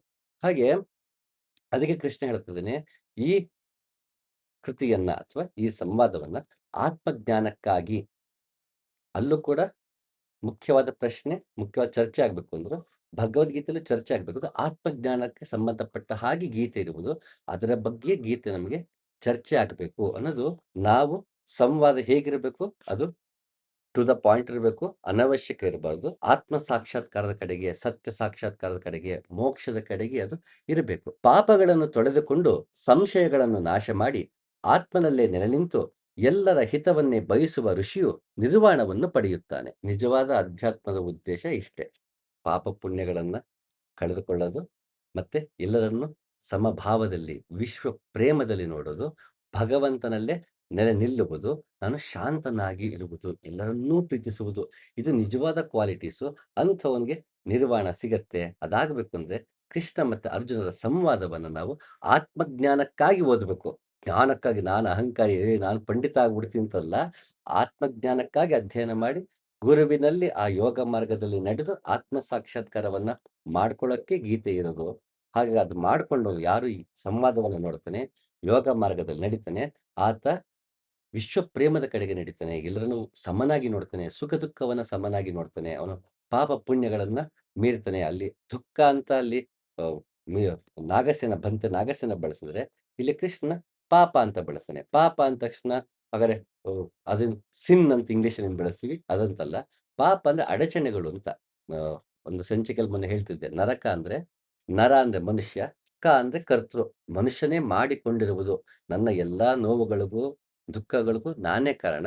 ಹಾಗಾಗಿ ಆ ನೋವು ಪಡುವುದು ನರಕವಾದರೆ ಅದನ್ನು ನಾನೇ ಮಾಡಿಕೊಂಡದ್ದು. ಅದು ಇನ್ನೆಲ್ಲೋ ಇದೆ ಅಂತಲ್ಲ, ಅದು ನರಕ. ಆ ನರಕವನ್ನ ಉಂಟು ಮಾಡುವುದು ಪಾಪ. ಅಡಚಣೆಗಳು, ನನ್ನ ಜೀವನದ ಅಡಚಣೆಗಳೇನ್ ಮಾಡುತ್ತೆ, ನನ್ನ ಕುಂಠಿತ ಮಾಡ್ತಾ ಹೋಗುತ್ತೆ. ಅದಕ್ಕೆ ಭಗವಂತನಿರುವ ಜಾಗ ವೈಕುಂಠ. ವೈಕುಂಠ ಅಂದ್ರೆ ನಮ್ಮನ್ನ ಸುಲಭವಾಗಿ ಕರ್ಕೊಂಡು ಹೋಗಲ್ಲ, ಕುಂಠಿತಗೊಳಿಸುತ್ತೆ. ನಿಧಾನಕ್ಕೆ ಹಂತ ಹಂತವಾಗಿ ಒಂದೇ ಸಲ ಇವತ್ತು ನಾನು ಕೂತ್ಕೊಂಡ್ಬಿಡ್ತೀನಿ, ನಾನು ಕಣ್ಣು ಮುಚ್ಚಿ ಕೂತ್ಕೊಂಡ ತಕ್ಷಣ ಭಗವಂತ ಸಿಕ್ಬಿಟ್ಟು ನಾ ವೈಕುಂಠಕ್ಕೆ ಹೋಗ್ಬಿಡ್ತೀನಿ ಅನ್ನಕ್ಕಾಗಲ್ಲ. ಅದು ವೈಕುಂಠ ಅದು ನಮ್ಮನ್ನ ಕುಂಠಿತವಾಗಿ ಅಂದ್ರೆ ಸುಲಭವಾಗಿ ಕರ್ಕೊಂಡು ಹೋಗಲ್ಲ. ಆಗಾಗ ಅಲ್ಲಲ್ಲಿ ಏರುಪೇರುಗಳಿರುತ್ತೆ. ಅಲ್ಲಿ ನಮ್ಗೆ ಸುಖ ದುಃಖಗಳು ಅನುಭವಿಸ್ತಾ ಹೋಗ್ತಿರ್ತೀವಿ. ಕೆಲವೊಮ್ಮೆ ಯೋಗ ಮಾರ್ಗದಲ್ಲಿ ನಡೆಯೋದನ್ನ ಬಿಟ್ಬಿಡ್ತೀವಿ. ಲೌಕಿಕ ಕಡೆ ತಿರುಗ್ಬಿಡ್ತೀವಿ. ಹೀಗೆ ಹಲವಾರು ನಮಗೆ ಕುಂಠಿತಗಳಿರುತ್ತೆ. ಆ ಕುಂಠಿತಗಳನ್ನ ದಾಟಿಕೊಂಡು ಹೋಗುವುದು ವೈಕುಂಠ. ಅದು ಅದನ್ನೆಲ್ಲೋ ಇದೆ ಅಂತ ಅನ್ಕೊಂಡ್ರೆ ಆಗಲ್ಲ. ಅದಕ್ಕೆ 7 ಬಾಗಿಲುಗಳು. ನಮ್ಮ ದೇಹದಲ್ಲಿ 7 ಚಕ್ರ, ಹಾಗೆ ವೈಕುಂಠಕ್ಕೆ 7 ಬಾಗಿಲು. ಆ 7 ಬಾಗಿಲುಗಳು ಚಕ್ರಗಳು ದಾಟಿಕೊಂಡು ಹೋದಾಗ ಕ್ಷೀರಸಾಗರ. ಕ್ಷೀರಸಾಗರ ಅಂದ್ರೆ ಜಲಜ್ಯೋತಿ ಅಂತೀವಿ ಅದನ್ನ ಯೋಗ ಮಾರ್ಗದಲ್ಲಿ. ಜಲಜ್ಯೋತಿಯಲ್ಲಿ ಅಮೃತ ನಮ್ಗೆ ಸೋರುತಿಹುದು ಮನೆಯ ಮಾಳಿಗೆ ಅಂತ ಶರೀಫಜ್ಜ ಹೇಳ್ದಂಗೆ ಆನಂದ ರಸ ಇಲ್ಲಿದೆ. ಆನಂದ ರಸದಲ್ಲಿ ಭಗವಂತ ಇದ್ದಾನೆ. ಅವನಿಗೆ ಮತ್ತಿಲ್ಲಿ ತಲುಪಬೇಕಂದ್ರೆ ಮೇಲೆ ಹೋಗಿ ಜಯ ಮತ್ತೆ ವಿಜಯ ಇಬ್ರು ದ್ವಾರಪಾಲಕರಿದ್ದಾರೆ. ಆ ಪಿಂಗಳ ನಾಡಿ, ಇಡನಾಡಿ ಇವೆರಡನ್ನು ದಾಟಿಕೊಂಡು ನಾವು ಸುಷುಮ್ನಾದಲ್ಲಿ ಹೋದಾಗ ಆದಿಶೇಷನ ಸುಷುಮ್ನ ನಾಡಿ. ಆ ಸುಷುಮ್ನ ನಾಡಿಯಲ್ಲಿ ಹೋದಾಗ ಸಹಸ್ರಾರದಲ್ಲಿ ಭಗವಂತ ಸಿಗ್ತಾನೆ. ಅಲ್ಲಿ ಅವನು ಆನಂದದಲ್ಲಿ ಮಲಗಿದ್ದಾನೆ, ವಿಶ್ರಮಿಸುತ್ತಿದ್ದಾನೆ. ಅವನಲ್ಲೇ ಇದ್ದಾನೆ. ಯಾಕೆ ಮಲಗಿದ್ದಾನೆ ಅಂದ್ರೆ ಅವನೆಲ್ಲೂ ಹೋಗಿಲ್ಲ, ಅಲ್ಲೇ ಇದ್ದಾನೆ. ನಿಂತಿರೆಲ್ಲ ಹೋಗ್ತಾನೆ ಅಂತ ನಾವು ಭಯ ಪಡಬಹುದು. ಭಗವಂತ ಮಲಗಿದ್ದಾನೆ. ಮಲಗಿದ್ದಾನೆ ಅಂತಂದ್ರೆ ಅವನು ಇದ್ದಲ್ಲೇ ಇದ್ದಾನೆ. ಸಹಸ್ರಾರದಲ್ಲಿ ನೆಲೆ ನಿಂತಿದ್ದಾನೆ. ಹಾಗಾಗಿ ಇಲ್ಲಿಂದ ಮೇಲೆ ಏರಿ ಹೋಗುವುದೇ ವೈಕುಂಠ. ಅದು ಇನ್ನೆಲ್ಲೋ ಇದೆ ಅಂತ ಅನ್ಕೊಂಡ್ರೆ ಆಗಲ್ಲ. ಅದಕ್ಕೆ ದಾಸರು ಚೆನ್ನಾಗಿ ಹೇಳ್ತಾರೆ, ಇಷ್ಟು ದಿನ ಈ ವೈಕುಂಠ ಎಷ್ಟು ದೂರವಾಗಿ ಎನ್ನುತ್ತಲೇ ಇದ್ದೆ, ದೃಷ್ಟಿಯಿಂದಲೇ ನಾನು ಕಂಡೆ ಸೃಷ್ಟಿಗೀಶನೇ ಶ್ರೀರಂಗಶಾಹಿ ಅಂತ. ಎಲ್ಲೋ ಇದೆ ವೈಕುಂಠ ಅನ್ಕೊಂಡಿದ್ದೆ, ಇಲ್ಲೇ ಇದೆಯಪ್ಪ ಕಣ್ಮುಂದೆ ಇದೆ ಅಂತ ಒಳಗಣ್ಣಿನಲ್ಲಿ ಕಂಡಂತಹ ಶ್ರೀರಂಗನನ್ನ ಹೊರಗಿರುವ ಶ್ರೀರಂಗನ ನೋಡಿ ಅದನ್ನ ರಚನೆ ಮಾಡ್ತಾರೆ ದಾಸರು. ಹೊರಗೂ ಅವರಿಗೆ ವೈಕುಂಠವೇ, ಒಳಗೂ ಅವರಿಗೆ ವೈಕುಂಠವೇ. ಹಾಗಲ್ಲಿ ಕೃಷ್ಣ ಹೇಳ್ತಾ ಇದ್ದಾನೆ, ನಿಮಗೆ ಬೇಕಿರೋದು ಅಥವಾ ಯಾರು ಯೋಗ ಮಾರ್ಗದಲ್ಲಿ ನಡೀತಾರೆ ಅವ್ರಿಗೆ ಬೇಕಿರುವಂಥದ್ದು ಪಾಪಗಳನ್ನ ತೊಳೆದುಕೊಂಡು ಸಂಶಯಗಳನ್ನು ನಾಶ ಮಾಡಿ ಆತ್ಮನಲ್ಲೇ ನೆಲೆ ನಿಂತು ಎಲ್ಲರ ಹಿತವನ್ನೇ ಬಯಸುವ ಋಷಿಯು ನಿರ್ವಾಣವನ್ನು ಪಡೆಯುತ್ತಾರೆ. ಇಲ್ಲಿ ಎಲ್ಲರ ಹಿತವನ್ನೇ ಬಯಸುವ ಅಂತ ಸ್ಪಷ್ಟವಾಗಿ ಹೇಳಿದ್ದಾನೆ. ನಮ್ಮ ಅಧ್ಯಾತ್ಮ ಅಂತ ಬಂದಾಗ ನಾವು ಮೊದಲು ಕಳ್ಕೊಳ್ಳೋದೇನೆ ಪ್ರೀತಿ. ಅದಕ್ಕೆ ಬಸವಣ್ಣ ಹೇಳೋದು, "ದಯೆ ಇಲ್ಲದ ಧರ್ಮ ಅದಾವುದಯ್ಯ" ಅಂತ. ನಮಗೆ ಆ ಗುಣವೇ ಇಲ್ಲ. ಇನ್ನೆಲ್ಲ ವಿಷಯದಲ್ಲೂ ಅಧ್ಯಾತ್ಮ ಅಂತೀವಿ. ಅದ್ರ ಮೇನ್ ಕ್ವಾಲಿಟೀಸ್ ಏನ್ ಬೇಕೋ ಅದು ನಮ್ಗದು ಇರೋದೇ ಇಲ್ಲ. ಆಮ್, ಇತ್ತೀಚೆಗೊಂದು ಅಭಿಜ್ಞಾನ ಶಾಕುಂತಲವನ್ನ ಸಂಬಂಧಪಟ್ಟ ಮತ್ತೆ ಓದ್ತಾ ಕೂತಿದ್ದೆ. ನನ್ನ ನನ್ನ ನೆಚ್ಚಿನ ನಾಟಕ. ಅದು ನನ್ನ ನೆಚ್ಚಿನ ಅಂತಲ್ಲ, ಎಲ್ಲರಿಗೂ ಇಷ್ಟ ಆಗುವಂತಹ ನಾಟಕ ಕಾಳಿದಾಸನ ಅ ಅಭಿಜ್ಞಾನ ಶಾಕುಂತಲಂ. ಅದ್ರ ಬಗ್ಗೆ ಒಬ್ಬ ಕವಿ ಹೇಳ್ತಾನೆ. ಅದು ಮರ್ತೋಯ್ತು ನನಗೆ ಆ ಹೆಸರು, ಕವಿಯ ಹೆಸರು. ಅವನು ಹೇಳ್ತಾನೆ, "ಕಾವ್ಯ ಪ್ರಕಾರಗಳಲ್ಲೇ ಶ್ರೇಷ್ಠವಾದದ್ದು ಅನ್ನೋದಿದ್ರೆ ಅದು ನಾಟಕ. ನಾಟಕದಲ್ಲೇ ಶ್ರೇಷ್ಠವಾದದ್ದು ಕಾಳಿದಾಸನ ಅಭಿಜ್ಞಾನ ಶಾಕುಂತಲ. ಅದರಲ್ಲೂ ಮತ್ತೆ ತುಂಬಾ ಉನ್ನತವಾದದ್ದು ಅಂದ್ರೆ 4ನೇ ಅಧ್ಯಾಯ. ಅದರಲ್ಲೂ ಮತ್ತೆ ಉನ್ನತವಾದದ್ದು 4ನೇ ಶ್ಲೋಕ" ಅಂತ ಒಂದು ಶ್ಲೋಕವನ್ನ ರಚನೆ ಮಾಡಿ ಅಭಿಜ್ಞಾನ ಶಾಕುಂತಲದ ಬಗ್ಗೆ, ಅದರಲ್ಲೂ ವಿಶೇಷವಾಗಿ 4ನೇ ಅಧ್ಯಾಯದ 4ನೇ ಇದ್ರ ಬಗ್ಗೆ, ಆ 4th ಆಕ್ಟ್ ಅಂತ ಏನಂತೀವಿ, ಆ 4th ಆಕ್ಟ್ ಅಲ್ಲಿ 4ನೇ ಸಾಲು ತುಂಬಾ ಪ್ರಮುಖವಾದದ್ದು ಅಂತ ಅಂತಾನೆ. ಏನಪ್ಪಾ ಇದು, ಹೌದಾ? 4ನೇ ಸಾಲು ಅಷ್ಟೊಂದು ಪ್ರಮುಖನಾ? ನಾನು ಓದಿದ್ನಲ್ಲ, ಬಹುಶಃ ಮರ್ತೋಗಿದೆ. ಮತ್ತೆ ಒಂದ್ಸತಿ ತೆಗೆದು ನೋಡೋಣ ಅಂತ ಆ ಶ್ಲೋಕ ಓದಿದ ತಕ್ಷಣ ಮತ್ತೆ ಅಭಿಜ್ಞಾನ ಶಾಕುಂತಲ ತೆಗೆದು ಕೂತ್ಕೊಂಡೆ. ಅಲ್ಲಿ ನೋಡಿದಾಗ ಅಯ್ಯೋ! ಹೌದಲ್ಲ, ಕರೆಕ್ಟ್ ಅವ್ನು ಹೇಳಿದ್ದು. ಯಾಕದು ಗಮನಕ್ಕೆ ಬಂದಿಲ್ಲ ಅಂತ ಅನ್ನಿಸ್ತು. ನಾನು ಯಾಕೆ ಅವಾಗವಾಗ ಹೇಳ್ತಿರ್ತೀನಿ, ಯಾವ್ದಾದ್ರು ಓದ್ಬಿಟ್ಟು ನಂಗೆ ತಿಳಿತು, ಅರ್ಥ ಆಯ್ತು ಅಂತ ಕನ್ಕ್ಲೂಡ್ ಮಾಡ್ಕೊಳಕ್ ಹೋಗ್ಬೇಡಿ. ಮತ್ತೆ ಮತ್ತೆ ಅದನ್ನ ಓದ್ತಾ ಇರಿ, ರಿವಿಸಿಟ್ ಮಾಡ್ತಾ ಇರಿ. ಅವತ್ತು ಓದಿದ ವ್ಯಕ್ತಿ ಬೇರೆ, ಇವತ್ತು ಓದುತ್ತಿರೋ ವ್ಯಕ್ತಿ ಬೇರೆ. ಕೃತಿ ಒಂದೇ. ಆದ್ರೆ 10 ವರ್ಷದ ಮುಂಚೆ ನನ್ನ ವಯಸ್ಸು ಬೇರೆ, ನನ್ನ ಜೀವನಾನುಭವ ಬೇರೆ, ನನ್ನ ಪ್ರಬುದ್ಧತೆ ಬೇರೆ, ಈಗ ನನ್ನ ಪ್ರಬುದ್ಧತೆ ಬೇರೆ. ಹಾಗಾಗಿ ಅದೇ ಕೃತಿ ನಮಗೆ ಹೊಸದಾಗಿ ಕಾಣಿಸ್ಬೋದು. ಹಾಗಾಗಿ ಮತ್ತೆ ನಾನು ತಗೊಂಡೆ. ಅಭಿಜ್ಞಾನ ಶಾಕುಂತಲಂಗೆ ಹೋಗಿ ಆ 4ನೇ ಆಕ್ಟ್ ಅಲ್ಲಿ 4ನೇ ಶ್ಲೋಕ ತಗೊಂಡೆ. ಆ ಸಂದರ್ಭ ಏನಂದ್ರೆ, ಅಂ ಕಣ್ವ ಮುನಿ ಆಶ್ರಮದಲ್ಲಿ ಶಾಕುಂತಲೆ ಇದ್ದಾಳೆ. ಈಗಾಗಲೇ ರಾಜ ಬಂದು ಹೋಗಿರ್ತಾನೆ. ಗಾಂಧರ್ವ ವಿವಾಹ ಆಗಿರುತ್ತೆ. ಅದಾಗಿ ಸರ್ವದಮನ ಅನ್ನೋ ಮಗ ಕೂಡ ಹುಟ್ಟಿರ್ತಾನೆ. ಅವಾಗಲೇ ಒಂದಷ್ಟು ವಯಸ್ಸಿಗೆ ಬರ್ತಾ ಇರ್ತಾನೆ. ಈಗ ಕಣ್ವ ಮುನಿಗೆ ಆತಂಕ ಆಗತ್ತೆ. ಏನಪ್ಪಾ, ರಾಜ ಬಂದು ಕರ್ಕೊಂಡು ಹೋಗ್ತೀನಿ ಅಂತ ಹೇಳಿದ್ದ. ಇನ್ನೂ ಬಂದಿಲ್ವಲ್ಲ ರಾಜ. ಸರಿ, ಇವಳನ್ನೇ ನಾವು ರಾಜನ ಮನೆಗೆ ಕಳಿಸೋಣ, ಅರಮನೆಗೆ ಕಳಿಸೋಣ. ಅವನ ಹತ್ರಕ್ಕೆ ಕಳಿಸ್ಕೊಳ್ಳೋಣ ಅಮ್ಮ ಮಗಳನ್ನ ಅಂತ ಹೇಳಿ ಕಣ್ವಮನೆ ನಿರ್ಧಾರ ಮಾಡ್ತಾರೆ. ಒಂದು ಬಳಗವನ್ನ ಸಿದ್ಧಪಡಿಸಿ, ನೀವೆಲ್ಲ ಶಾಕುಂತಲೆ ಬಿಟ್ಟು ಬನ್ನಿ ಅಂತ ಕಳಿಸ್ಕೊಡಕ್ ಹೋಗ್ತಾರೆ. ಕಣ್ವಮುನಿ ಋಷಿಮುನಿಗಳು ಮೊದ್ಲೇ. ಶಾಕುಂತಲೆನ ಕಳಿಸಿಕೊಡುವಾಗ ಅವರಿಗೆ ಒಂದು ಕ್ಷಣ ಮನಸ್ಸು ಕರಗತ್ತೆ. ಅಯ್ಯೋ! ನನ್ನ ಮಗಳನ್ನ ಕಳಿಸ್ಕೊಡ್ಬೇಕಲ್ಲ. ಇಷ್ಟು ದಿನ ನನ್ನ ಜೊತೆಗೆ ಇದ್ಲು, ಚಿಕ್ಕ ವಯಸ್ಸಿಂದ ಇದ್ಲು, ನಾನೇ ಸಾಕಿದ್ದೆ. ಈಗ ಅವಳು ಗಂಡನ ಮನೆಗೆ ಹೋಗ್ಬಿಡ್ತಿದ್ದಾಳಲ್ಲ ಅಂತ ಒಂದು ಕ್ಷಣ ಅವರಿಗೆ ಎದೆ ಜಲ್ಲನ್ನುತ್ತೆ. ಮನ ಕುಲುಕುತ್ತೆ. ಆ ಥಾಟ್ ಬಂದ ತಕ್ಷಣ, ಅಥವಾ ಆ ರಸ ಉತ್ಪತ್ತಿ ಆದ ತಕ್ಷಣ ಕಣ್ವಮುನಿಗೆ ಅನ್ಸುತ್ತಂತೆ, ಈಕೆ ಸ್ವಂತ ಮಗಳಲ್ಲ. ಮತ್ತು ನಾನು ಪಾಮರ ಅಲ್ಲ. ನಾನೊಬ್ಬ ಋಷಿಮುನಿ. ಎಲ್ಲ ರಾಗದ್ವೇಷಾದಿಗಳನ್ನ ಮೀರಿದಂತಹ ಋಷಿಮುನಿ. ನನಗೇ ಒಂದು ಕ್ಷಣ ಆ ವಾತ್ಸಲ್ಯ ಅನ್ನೋದು ನನಗೆ ನನ್ನ ಕರಳನ್ನ ಹಿಂಡ್ತಲ್ಲ. ಒಂದೇ ಒಂದು ಅರೆ ಕ್ಷಣದಲ್ಲಿ ನನಗೆ ಯಾವುದಕ್ಕೂ ಅಂಟಿಕೊಳ್ಳದೇ ಇರುವಂತಹ ಒಬ್ಬ ಋಷಿ, ನನ್ನ ಮಗಳಲ್ಲದೇ ಇದ್ದರೂ ಕೂಡ ಅವಳ ಬಗ್ಗೆ ಗಂಡನ ಮನೆಗೆ ಕಳಿಸಿದೀನಿ ಅಂತ ನನಗೆ ಸ್ವಲ್ಪ ಮನಸ್ಸು ನನಗೆ ಕಲಕ್ತಲ್ಲ. ಇನ್ನು ಪಾಮರ ಜನರು, ಸಂಸಾರದಲ್ಲೇ ಇರುವಂತಹವರು, ಚಿಕ್ಕ ವಯಸ್ಸಿಂದ ತನ್ನ ಬಯೋಲಾಜಿಕಲ್ ಡಾಟರ್‌ನ, ತನ್ನಿಂದಲೇ ಹುಟ್ಟಿದಂತ ಮಗಳನ್ನ ಕಳಿಸಿಕೊಡುವಾಗ ಅವ್ರಿಗೆ ಇನ್ನೆಷ್ಟು ನೋವಾಗಬೇಡ ಅಂತ ಕಣ್ವಮನಿ ತಮ್ಮನ್ನ ತಾವು ಪ್ರಶ್ನೆ ಮಾಡ್ಕೋತಾರೆ, ಅವಲೋಕನ ಮಾಡ್ಕೋತಾರೆ. ಆ ಶ್ಲೋಕ ಅದು. ಯಾಕದು ಮುಖ್ಯ ಅಂತಂದ ಹಾಗಾದ್ರೆ, ಅಂಥ ವಿಷಯವನ್ನ ಕಾಳಿದಾಸನ ಆ ಶ್ಲೋಕದಲ್ಲಿ ಯಾಕದನ್ನ ಕಂಡ ಈ ಕವಿ, ಕಾಳಿದಾಸನ ಹೊಗಳುವಂತಹ ಕವಿ ಅಂತ ನಾವು ಯೋಚನೆ ಮಾಡಬೇಕು. ಅದಕ್ಕೆ ಗುಂಡಪ್ಪ ಹೇಳ್ತಾರೆ, "ಶಿಲೆ ಅಲ್ಲ ಯೋಗಿಯದೆ ಮಂಕುತಿಮ್ಮ, ಯೋಗಿಯ ಮನಸ್ಸು ಕಲ್ಲಲ್ವಂತೆ. ಅದು ಹೂವಾಗಿರುತ್ತಂತೆ, ಅದು ಕರಗತಂತೆ. ಇನ್ನೊಬ್ಬರ ನೋವು ನೋಡಿ ಕರಗತಪ್ಪ, ನೋವಿಲ್ಲದಿರು ನೊಂದವರ ಸಂಸೈಸುತ್ತಿರೆ, ಜೀವನವು ಕಡಿದಹುದು ಮಂಕುತಿಮ್ಮ" ಅಂತಾರೆ. ನಿನ್ನಲ್ಲಿ ದುಃಖ ಇಲ್ಲ ಅಂದ್ರು, ಇನ್ನೊಬ್ಬನ ದುಃಖ ನೋಡಿ ಮರುಗುವಂತಹ ಗುಣ ಒಬ್ಬ ಯೋಗಿಗಿರುತ್ತೆ ಅಂತ. ಹಾಗೆ ಅಲ್ಲಿ ಕಣ್ವರಿಗೆ ಒಂದು ಕ್ಷಣ ತಮಗೆ ನೋವಾದ್ರೂ ಕೂಡ ತಮ್ಮ ನೋವು ಬಗ್ಗೆ ಚಿಂತೆ ಇಲ್ಲ. ಇಂತಹ ಜ್ಞಾನಿಗೆ, ಅಥವಾ ಎಲ್ಲವನ್ನು ಮೀರಿದಂತಹ ಒಬ್ಬ ವ್ಯಕ್ತಿಗೆ ನನಗೆ ಇದೆ ಜಲ್ಲಂತಿದೆ ಅಂತಂದ್ರೆ, ಪಾಪ ಪಾಮರರಿಗೆ ಇನ್ನೆಷ್ಟು ನೋವಾಗಬೇಡ, ಮಗಳನ್ನ ಕಳಿಸ್ಕೊಡೋದು ಅಂತ ಇನ್ನೊಬ್ಬನ ನೋವಿಗೆ ಆತ ಮಿಡಿತಾ ಇದಾನಲ್ಲ, ಇದು ಒಬ್ಬ ಗುರುವಿಗೆ ಬೇಕಿರುವಂಥದ್ದು. ಅಥವಾ ಯೋಗ ಮಾರ್ಗದಲ್ಲಿ ನಡೆದವನ ನಿಜವಾದ ಗುಣ ಯಾವುದಂದ್ರೆ, ಇನ್ನೊಬ್ಬನ ನೋವಿಗೆ ಮಿಡಿಯುವಂತಹ ಗುಣ. ಈ ಗುಣ ಕಣ್ವ ಮುನಿಯಲ್ಲಿದೆ. ಅದು ನಮಗೆ ಪಾಠವಾಗಿದೆ. ಇಂತಹ ಅದ್ಭುತವಾದ ವಿಷಯವನ್ನ ಒಂದು ಶ್ಲೋಕದಲ್ಲಿ ಕಾಳಿದಾಸ ಕಟ್ಟಿಕೊಟ್ಟಿದ್ದಾನಲ್ಲ, ಹಾಗಾಗಿ ಇದು ಶ್ರೇಷ್ಠವಾದ ಶ್ಲೋಕ ಅಂತ ಆ ಕವಿ ನಮಗೆ ಎಂಪತಿಯನ್ನ ಹೇಳ್ತಾ ಇದ್ದಾನೆ. ಎಂಪತಿಯನ್ನ ಹೇಳುವಂತಹ ಶ್ಲೋಕ ಶ್ರೇಷ್ಠವಾದ ಶ್ಲೋಕ. ಅದಾಗಬೇಕು ಅಂದ್ರೆ ಕೃಷ್ಣ ಹೇಳಿದಾಗ ನಾವು ನಮ್ಮ ಪಾಪಗಳನ್ನು ತೊಳಕೊಂಡು, ಸಂಶಯಗಳನ್ನು ನಿವಾರಣೆ ಮಾಡಿಕೊಂಡು, ಇನ್ನೊಬ್ಬರ ಹಿತಕ್ಕಾಗಿ ಬದುಕುವುದಿದೆಯಲ್ಲ, ವಿಶ್ವ ಪ್ರೇಮದಲ್ಲಿ ಬದುಕುವುದಿದೆಯಲ್ಲ, ಇದು ಮುಖ್ಯವಾದ ಗುಣ. ಅಧ್ಯಾತ್ಮ ಅಂತ ಬಂದ ತಕ್ಷಣ ಯಾಕಿದಿಷ್ಟು ಹೇಳ್ತಿದ್ದೀನಿ ಅಂದ್ರೆ, ನಾವು ಅನವಶ್ಯಕ ಮಾಡ್ಕೊಂಡಿದೀವಿ. ಏನೇನೋ ಸಿದ್ಧಿಗಳಂತೆ, ವಿಚಿತ್ರ ವಿಚಿತ್ರ ಆಸ್ಟ್ರಲ್ ಬಾಡಿ ಟ್ರಾವೆಲ್ ಅಂತೆ, ಅತೀಂದ್ರಿಯ ಶಕ್ತಿಗಳಂತೆ ಅನವಶ್ಯಕ ಮಾಡ್ಕೊಂಡಿದೀವಿ. ಯಾವ್ದು ಬೇಕೋ ಅದನ್ನೇ ಬಿಟ್ಬಿಟ್ಟಿದೀವಿ. ನಾನು ಯಾಕೆ ಇಷ್ಟ್ ಹೇಳ್ತೀನಿ ಅಂದ್ರೆ, ಅವತ್ತು ಮಿಲಿಂದ ಮತ್ತು ನಾಗಸೇನ ಆಡಿದ ಮಾತು ಇವತ್ತು ಮತ್ತಷ್ಟು ಸತ್ಯವಾಗ್ಬಿಟ್ಟಿದೆ. ಆಗಬಾರದಿತ್ತು. ಇವತ್ತು ಅವನು ಹೋದಪ್ಪ ಮಿಲಿಂದ ಮತ್ತು ನಾಗಸೇನ ಕಾಲಕ್ಕೆ ಜನಕ್ಕೆ ಗೊತ್ತಿರ್ಲಿಲ್ಲ. ಅಧ್ಯಾತ್ಮದಲ್ಲೂ ಕೂಡ ಅಥವಾ ಅಂತ ಒಬ್ಬ ಬಂತೆ, ಗುರು ಬಂದಾಗ ಅನವಶ್ಯಕ ಏನೋ ಮಾತಾಡಿದ್ರು. ಅವ್ರು ದಡ್ರು. ಇವತ್ತಿನ ಜನ ನಾವು ಹಳೆ ರೀತಿಲಿಲ್ಲ. ನಾವು ಬದಲಾಗಿದ್ದೀವಿ, ಬುದ್ಧಿವಂತರಾಗಿದ್ದೀವಿ, ಪ್ರಬುದ್ಧರಾಗಿದ್ದೀವಿ. ಇವತ್ತು ಆ ಶ್ಲೋಕ ಅನ್ವಯವಾಗುತ್ತಿಲ್ಲ ಅಂದಿದ್ರೆ ಬಹುಶಃ ಖುಷಿ ಆಗ್ತಿತ್ತು.